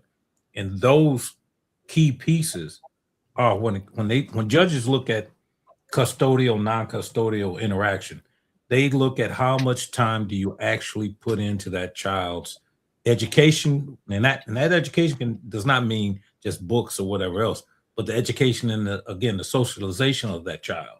So quality time, and to Sherry's point, could be that 4 hours. The bad quality time, if that is when you sit in that room and you watch video games, and because you can't get socialization from video games. So all that child learns, and if anyone wants to debate me, I'll have that debate. Everything begins at home. That child's social skills, mores, moral, everything begins at home. How that child will develop later on in life, and excuse me, Mark, depends on how much interaction he or she has with both. And when that custodial or non-custodial person has that child, same thing happens. So again, it really comes down, how much are you pouring into that child as opposed to pouring into yourself? How many parents, when they get their child, how many of them doing homework when they got them? That's normal kid parents. With the custodial parent, they ain't doing homework with them no more. Okay. I ain't, because they gonna go back with it all wrong. So I believe that. They gotta take work. They gotta take work back to school on Monday. You got them Sunday. How many of these parents who don't have custody? How many of them are doing any of this type work? How many of them involved in school? How many of them looking at this little thing and seeing what they're doing? See, it's a whole lot more to it. I mean, he's talking about creating memories. See, that again, we're talking about fun again. Being a good parent is more than fun. Anybody who has had custody of a kid knows most of it. I mean, yeah, you can have great times, but a lot of it is business-like. The weekend parent ain't going through a lot of that business shit. It sounds good, and we can try to gloss over it. But again, they're not doing homework. They're not doing the caretaking. They just want to. They want to when they're healthy. We can have fun. We're gonna go out spend some money. We're gonna go to the fair. We're gonna go do this. We're gonna do that. Most of them don't even get involved in the punishment. Leave that for the other parent. That's why so many kids want to go with the play parent, because you ain't got time to get punished. Hey, I punished my daughter for 2 weeks. She can't wait to go with her mama, because then she all punishment. Because her mama ain't gonna reinforce the punishment, because them her 2 days to play. So And it's hard. I mean, we don't have to like it because, hell, I've been a non-custodial parent. And I said the same thing about me. And we did homework. We read books. We didn't go play every other week. We weren't going to do it because I needed to make sure that for my verse, I got quality time in it. But I still want to put him as a good parent because I want to give him enough time. Because this was a reinforcement thing. You can't just do it one time and say, oh, yeah, I did it that one time. It's like the dudes who get their kids for Father's Day and take all them pictures. Well, look through their timeline. What other time you take pictures with your kids? You didn't take picture one the week before, 2 weeks before, 2 weeks after. You know why? Because you dropped them off at grandma's house. You dropped them off with their cousins so they could play with them. You didn't spend no time with them. You did it because it was seasonal and you wanted to show your kids because it's Father's Day. Look at my seed, look at my seed. What the receipt say? What you been doing? When y'all read a book? How many kids have we seen where they can't read? Oh, well, their mama ain't doing a good job. Well, shit, when they with me, they should be reading too. I should know if they can read. We got to do more than just play video games and have fun and shit as Joe was talking about. When am I making sure they can read? Hey, let me ask you this, young fella. If somebody walk up to you and slap you, what you gonna do? When are we testing what they're gonna do? When are we testing how their morals are being done? It's a whole lot to parents other than just spending time with them, having fun. Because if you're a good parent, and I'm gonna stick with this, just like custodial parents, kids don't want to be around you sometimes because you're making them do something that ain't fun. And if your kid is just looking for you for fun, you ain't a good parent. You're a peer. I'm gonna stick with that. So my son, he's 27 now, but when his dad came back into his life at 11, my son didn't like going over there, and he said it was because all he did, well, first of all, he only got him like maybe every 3 weeks. And then when he got him, they over there doing math problems and all of that. And my son was like, I don't want to come over here and do this because I'm in school all week. I don't want to come over here on the weekend and you making me go and I got to do homework still. You know what I mean? So no, I mean, I get what you're saying, DVP, but at the same time, you know, it's just, you know, he wouldn't pick him up it was more about me than anything. You know, if I needed him to do something for him, he's not doing it. So, but you know, he would get him when he felt like it. So I get what you're saying, but he wasn't a fun parent. I'm the fun parent, and we was together all the time, but he was not the fun parent. So let me just make a observation. If the parents are not aligned in, I'll say, the things they do at each other's house, let's say, you know, for example, one parent says, okay, we're going to spend, anytime you come over here, we got to spend 3 to 4 or 5 hours on homework. Then you can do play work, then you can go play, and then we got to do some lessons or whatever it is. If they're not aligned with that, the child is going to play the parents against each other, cause confusion, and always going to end up with the one where that lets them do the things they want to do. And so y'all got to, you know, if you in that situation, y'all got to have some alignment and agreement that, listen, I don't want him liking me because I allow him to do or her to do all the fun stuff. And then when they come over here, listen, boy, go take the trash out, fix your tie. We got to go do this. We, you know, boom, boom, boom. Now he don't like going over there. I want to stay with mom. Nah, y'all got to do a better plan than that. You know, it's always, a lot of times it's a little more than what I'm just saying. So let me just give you a little backstory. When my son was 3, I broke up with his dad. Oh, hold on, Sherry. You can finish your story. I just wanted to tell you, I wasn't talking about you specifically. But go ahead. I know. I'm just saying. You about to get beat up, son. No. So we broke up, and it's going back to what Mark said. He wanted to be with me, but because I didn't want to be with him, he thought not seeing my son that was gonna hurt me. But it didn't. You know what I mean? Because my son is smart as a whip. I mean, he getting ready to go to law school now. And of course, you know, now he want to take some credit, you know, but everything that he wouldn't do, it was because he wanted me to have to need him, and I didn't. So, and then I ended up getting married, and my ex-husband, he raised my son. Me and him raised my son from the time my son was 3. You know, so I think that sometimes the other parent is being vindictive, like Mark was saying. And I never kept him from it. If he wanted to see him, I'd be like, hey, go. But like, and then when he started getting a little more regular, like every 3 weeks, you know, I made my son go, and he didn't want to go. He said because his dad is really, really smart too. He's too smart for his own good. But he was over there, you know, doing math problems all the time. My son was already advanced. He was tired of that. You know what I'm saying? He worked all through school. You know, he wants a break because he, you know, he was in a private school, so they were really advanced.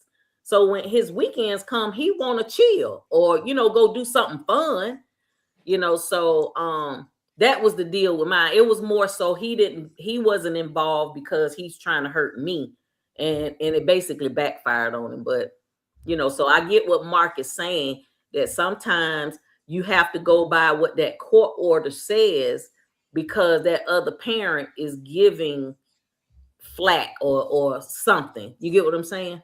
Yeah.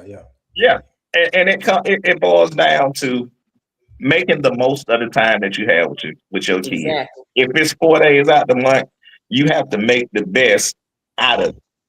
You know, at one point I was that weekend dad. I got my kids every other weekend, certain holidays. Not because I didn't want to. I didn't want more days. It's only because I had to fight, and I hate to fucking fight, to get that. And that's all I was going to get. I wasn't going to get more than that. So can't say I'm a bad parent, and Leah, I'm talking personal. Even though that's a public conversation, I'm talking personal because I was the one that did those things. I was the one that wanted to go to every award ceremony, everything that the school had, but couldn't. Reason I couldn't go is because if I went, it was a problem. And when it came to a problem to where my mama had to suffer if I went to certain things, if I did certain things, then my mama had to suffer. Now she can't see the kids and all of this.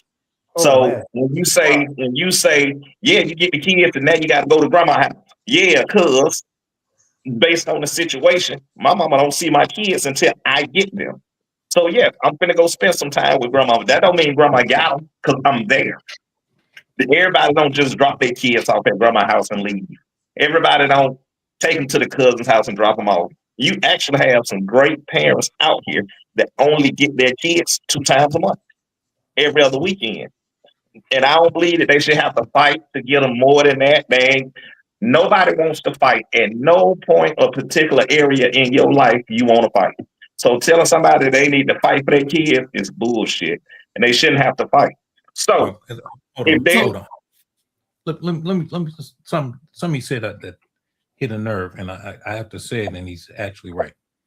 You got to understand that this system, this law system, was not designed for Black folks. And let me digress. In the city of Chicago, there are a group of lawyers that do nothing but fathers' rights. That's all. Fathers' rights. And it's such a niche,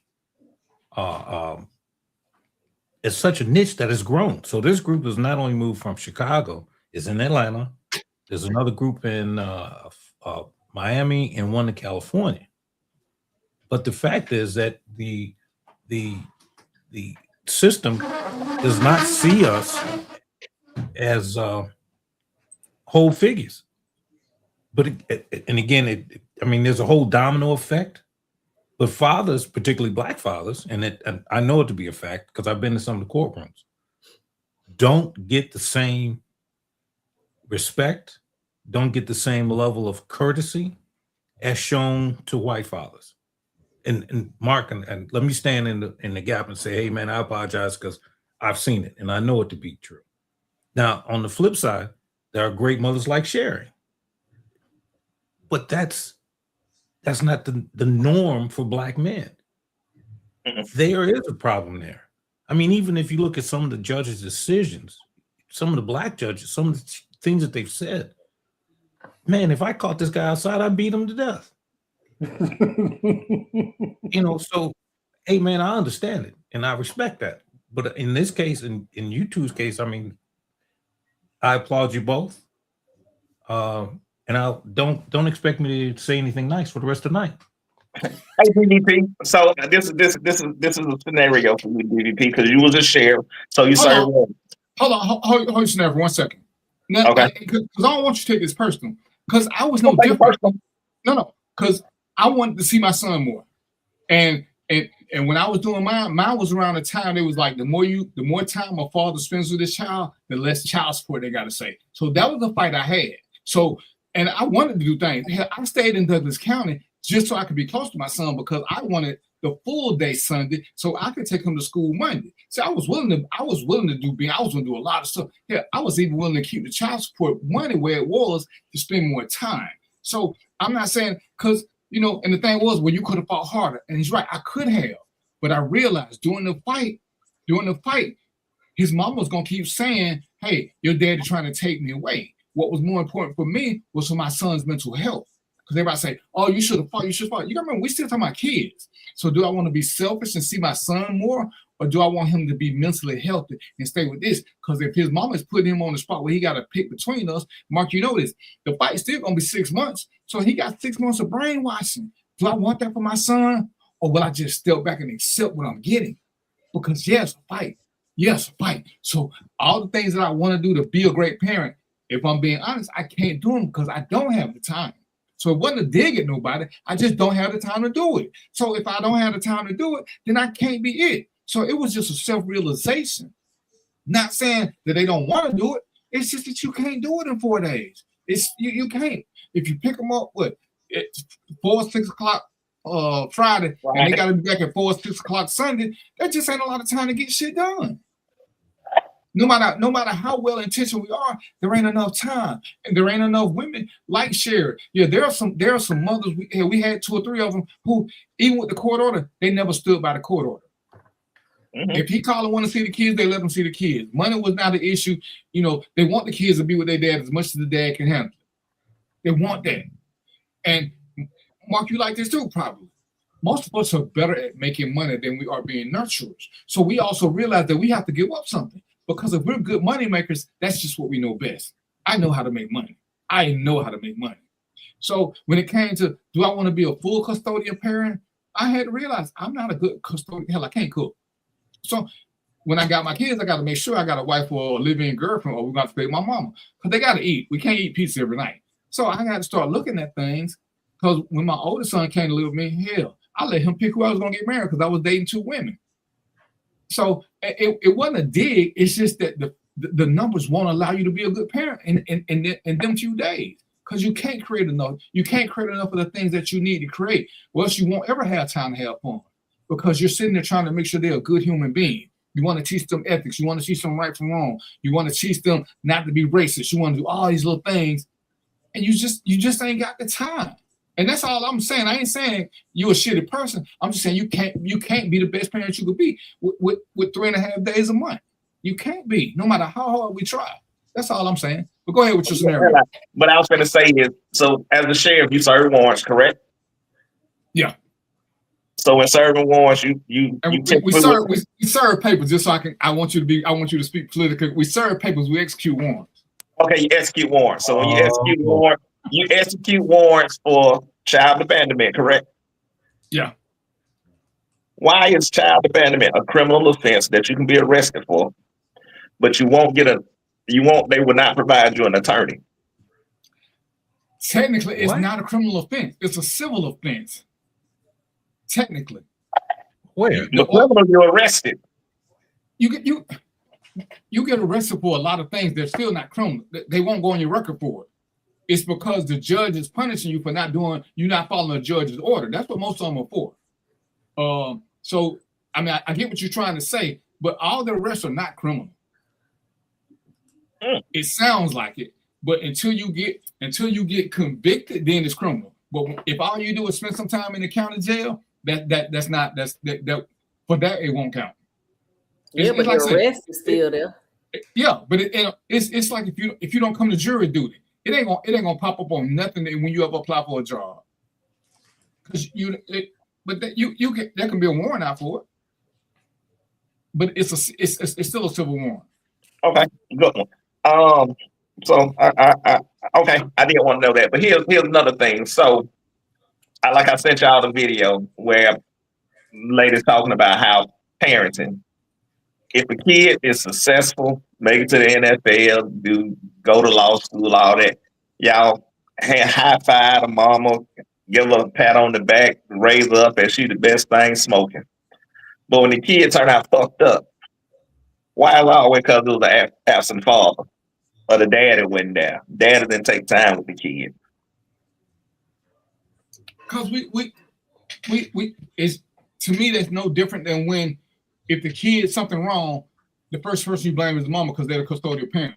It's one of the things, again, it comes from narcissism. Again, nobody wants to take responsibility. And Joe can tell you this, we both been cops. Sometimes kids are just fucked up and they ain't got nothing to do with parenting. Brian Nichols had 2 great parents. I can tell you, I met both of them.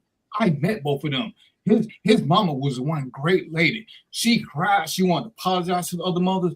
How he turned out didn't have nothing to do with that. He was raised with a silver spoon. He didn't ever want nothing. He started feeling entitled.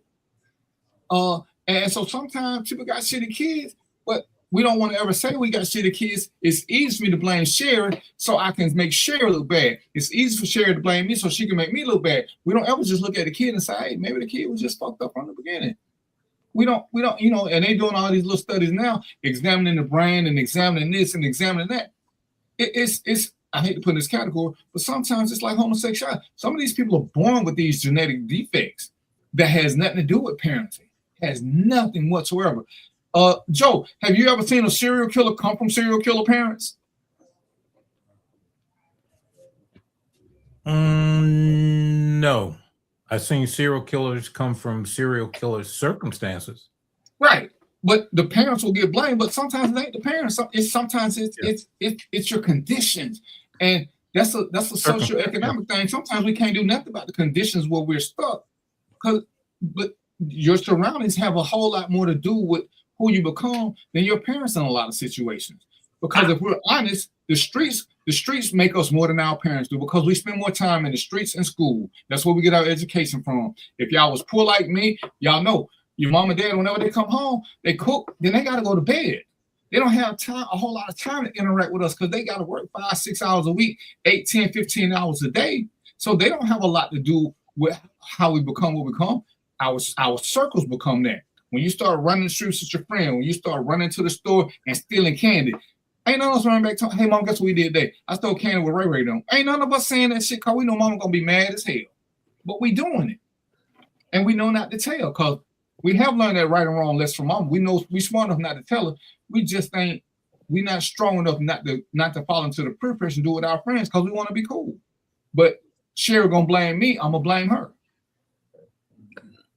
Let me throw something at you. You just talked about child abandonment. In Georgia, I'm looking at it. It's either a misdemeanor and felony. Also in Georgia, you have solicitors, then you have your state's attorneys. We don't have solicitors here. We have public defenders. In Illinois, child abandonment is of class 3, strikes right off the bat, class 3 felony. Now, you can always have a public defender depending upon your circumstances. Now, I've never heard of any case, whether it be misdemeanor or felony, where you're not offered public assistance of a defense. So I like to see that. Please, enlighten me on that. Well, I can enlighten you on it because I've been through it. I've been through it quite a few times. Never appointed an attorney. In Georgia, it's 99% about money. You're this much behind, pay up. For them, and it's a screw. Wait a minute, but child abandonment, how is that child abandonment if you're not paying your support? Because the support falls under, because you've abandoned, that's what it falls upon. It's on. There's no warrant for failure to pay child support. It's called child abandonment. So it's 2 ways you get the child abandonment thing. One is to stop paying support, and one is to leave your child at home by themselves for 2 or 3 days. Those are the 2 most common ways for child abandonment to exist in Georgia. Okay, that's interesting. Yeah, okay. And it's interesting, and I'll tell you this because I forgot the guy's name, but I actually had became cool with the solicitor. I had been down there for child support so much. We had a great rapport with each other. Let me say that. So at one time I was down there and we was talking, we was having a conversation, and his exact words to me was like, "Man, I know your situation messed up and it ain't fixed yet, but I gotta go ahead and do my job." Shit.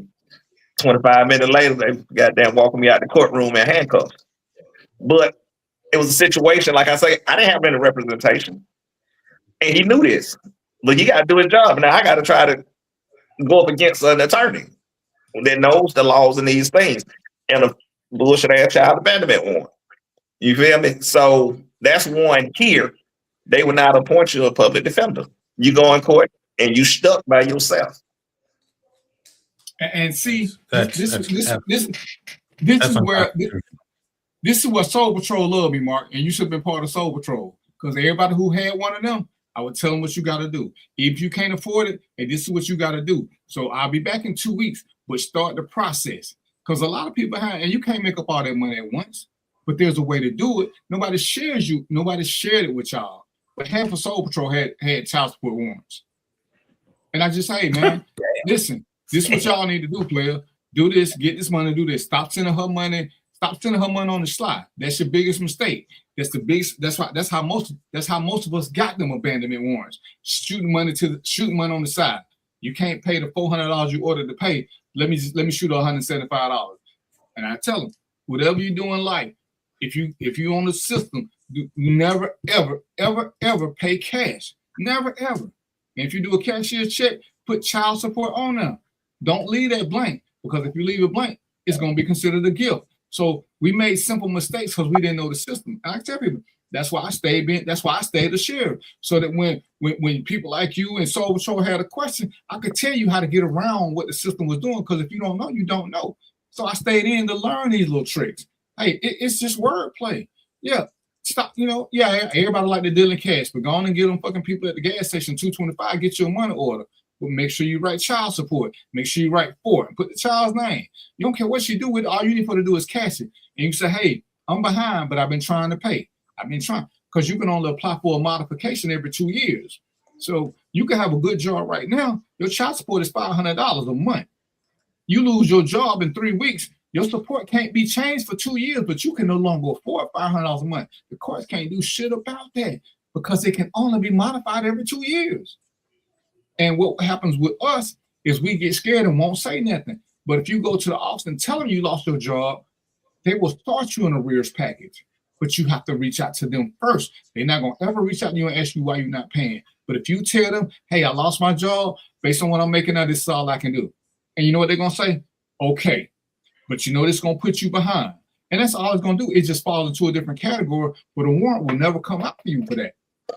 But like I say, if you don't know somebody like me who will tell you how to get the system, you just, hey man, I don't want to say that. I'm just do. No, you got to call these people. You got to go down there and tell them what's up so they can make this note. But you know how we always scared of the system. We don't want to talk to nobody, and that's how most of us kept falling into the system. So I hate you ain't played for Soul Patrol, because I would have told you I would look at shows and told you how we could have got around that. We would still have problem getting custody, but we could have kept you out of jail. I mean, I even had custody. I mean, like I say, it was just I have fought a little bit, but it was just one of those things that happened because ultimately I did get custody of my daughter. And see, I was part of a men's group when I found out how screwed up the system was. And it's crazy how they fight this. Because we was pushed for mandatory DNA testing at birth. No man should ever, but the law says if you're married, the child is automatically yours. To me, that's the craziest shit going. That's crazy as hell. But you're doing all this testing of the baby, doing the DNA test ain't no more intrusive than everything else they getting done to them. So why you let you scrape and do whatever? They ain't doing it. Do it then. And they've already drawn the blood for something. they already run the baby through a shitload of tests. So you might as well get it then. Why the little booger crying? Stick him 2 more times. Shit, he ain't gonna cry more because he got stuck 2 more times. But to automatically make the baby mine because we're married, and even we can prove DNA that it ain't mine. To me, that's one of the craziest laws ever on the book. That has got to be one of the shittiest ones on the book. This man ain't, but he can't do nothing about it because he married. And this crazy thing, we're gonna change. I'm gonna go up.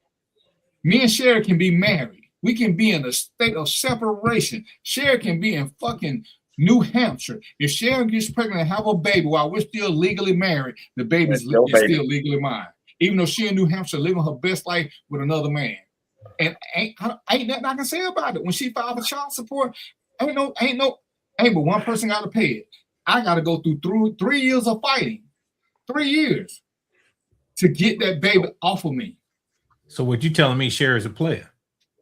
Oh, we know Sherry a player. You know, and that's why she go around breaking up marriages. Yeah, I got it. She got a little serial marrier in her too. I see.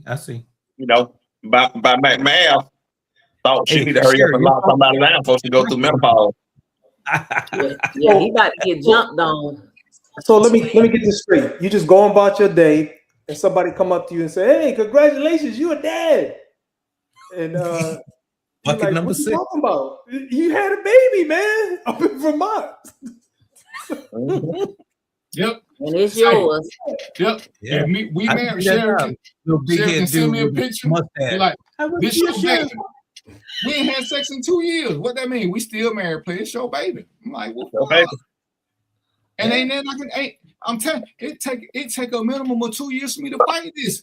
We know who the dad is. Sherry know who the dad is. I know who the dad is. The daddy know who the dad is. The courts ain't trying to hear none of that shit. Nope, because you good at making money. They're going to still make us take a DNA test, even though she ain't been with me, and she will sign an affidavit to say she ain't been with me. You said you good at making money. That was during my baby making days. I ain't making babies now. I ain't making babies. If I get a baby, that's because it was on sale on Amazon, and I can ship it back in 30 days. But yeah, that's crazy. They do have some crazy laws. I'm like, some things are just like you would think it's just common sense. Go ahead. I was gonna say, you know, the one particularly in our line of work, first thing my great parents come from the South, and the first thing my grandmother told me was, "Hey boy, common sense ain't common." And it took me until I was in my late 30s to understand exactly what she meant. Yep, if common sense was common, we all have it. Yeah, and most of the laws benefit the state, not the people. You know, it benefits the white state. Come on, let's be clear about that. Okay. Be clear about it. Yep. Yeah. I mean, they had in Illinois, they just repealed it 10 years ago, 20 years ago. It was on the books. And the law was this: if you were an ugly person after 6 o'clock, you could not be on the street in Chicago. Yes, trust me. Who decides whether you ugly? So Mo was at the house about 4:30, 5 o'clock with Italian fiesta. Well, you know you can't come out at all, so you need to be quiet. Oh. Jomo picked up some Portillo's to be home by 5:15. 5:55, and you know it, running in the door. How they don't lock up the police chief? Hey, look, I look like the Hamburglar next to you, so I'm good. Both of y'all need some help. Both of y'all. Yeah. Hey, we got 10 minutes. Mo, I'm sorry, Joe. Yo. You said something a long time ago, and I needed you here. I needed you here. What happens when we lose rights? Ooh, you don't get them back. We about to lose our right to vote. And actually, it ain't never been a right. We ain't never had a right to vote. And this is what I wanted to do when we had that show. We can bitch about all the stuff we want, reparations, this, yada, yada, yada. Until we get the right to vote, we ain't worth shit to nobody. Because we don't count as real people or real humans.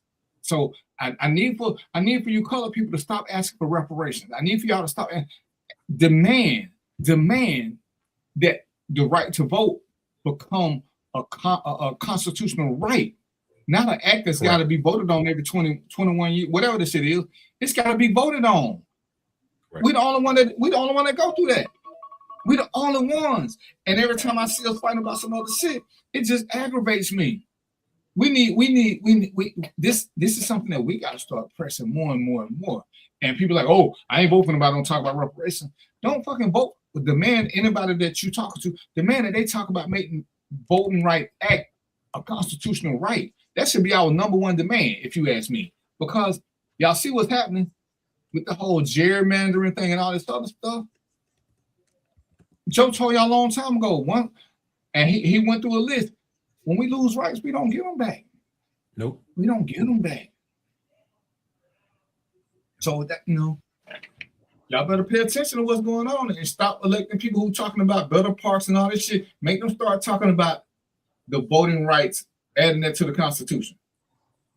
Because here's the latest conspiracy theory, and I need for Joe to comment on this. The man in office now is building a ballroom that technically he will never get to use, right? Correct. Most of us own a house or lived in a house. You ever built an addition to your house and plan to move out?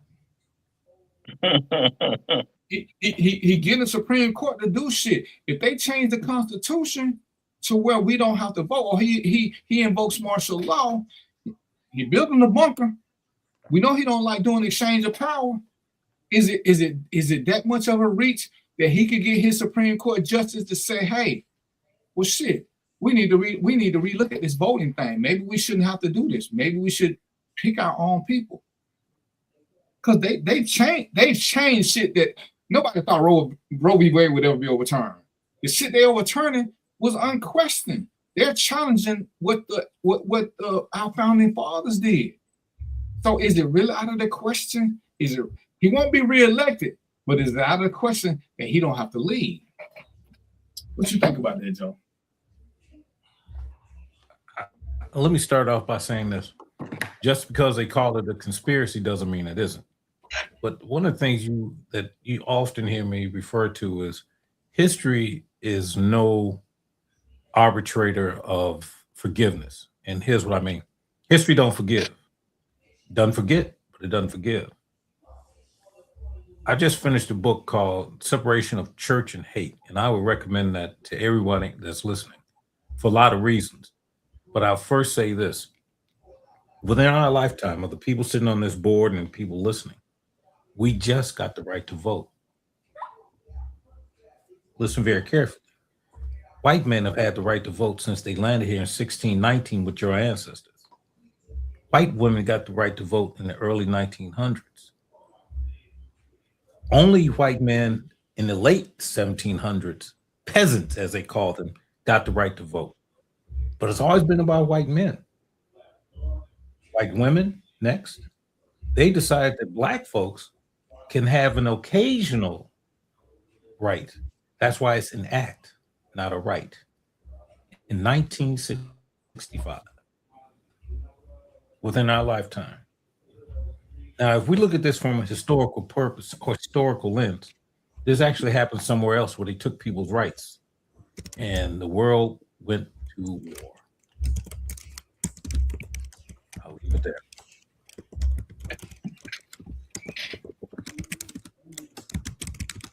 Mo, what you got for me? Relative to what? Anything. Your book club. You finished your Okay. first book club. Yeah. So right? yeah. So So I just say we pretty soon I'm gonna start up a second group for reading The Good, the Bad, and the Blue, Policing in America. If anybody's interested, just get in touch with. You can get in touch with me by emailing the People's Social Club at gmail.com. And I'll put you on the list.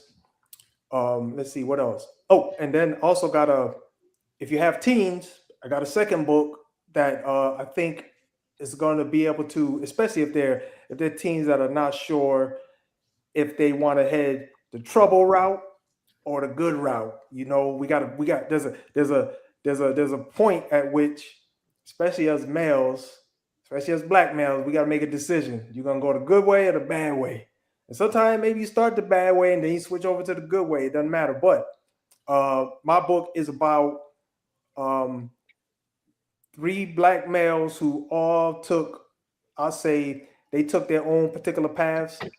and all of them were bad paths, but a couple of them ended up on the right track. But the learning and the lesson is in the fact that we had to figure out how to get back on track. And that's my autobiography. The name of that book is called Perforated Fiber. I'll be starting up a group to read and discuss that one as well. Same email address. I think I'll put it. Let me put it in DVP. I don't know if you can put it in the chat here. What is it? What is it? It's called readalongclub@gmail.com. Yeah, so if you're interested in either one of those programs, shoot me an email. I'll put you on the list. We got you don't need a book. You don't need a book. You don't need anything. All you need to do is show up. We read the book online. We have discussions online. DVP and Joe and Mark all have been in a session, so they know what it's all about. And there's a lot of learning, and that's the whole point. The goal is learning, reflection, and taking something away that's going to do something beneficial for you. That's the whole point, because we all got enough stuff stacked up against us. So maybe this is just help out. Even if it help out just a little, it's worth it.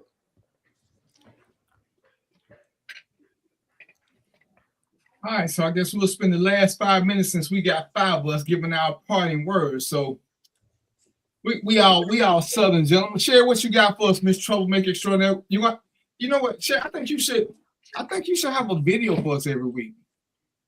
I can do that.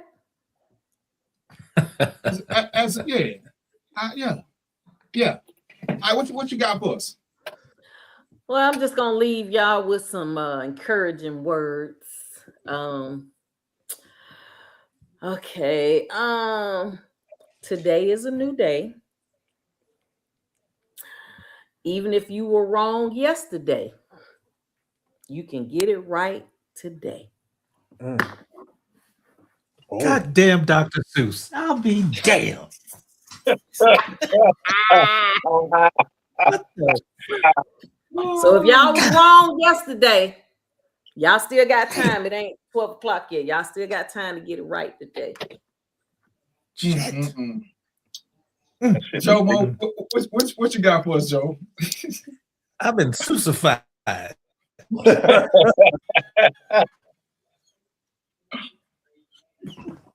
Damn. I'm just discombobulated. I got to hear what Mark got to say now.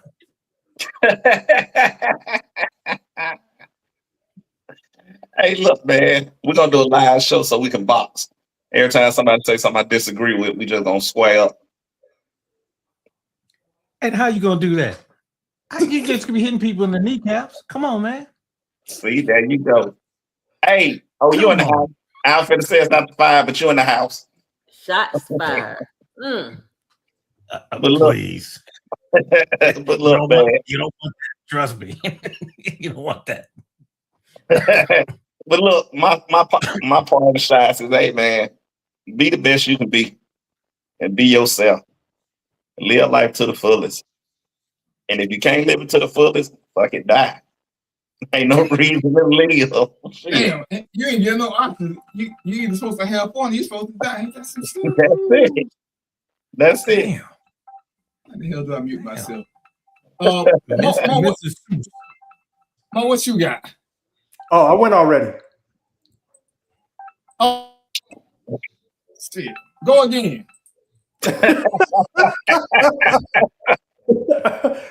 We already all went, man. We already went, man.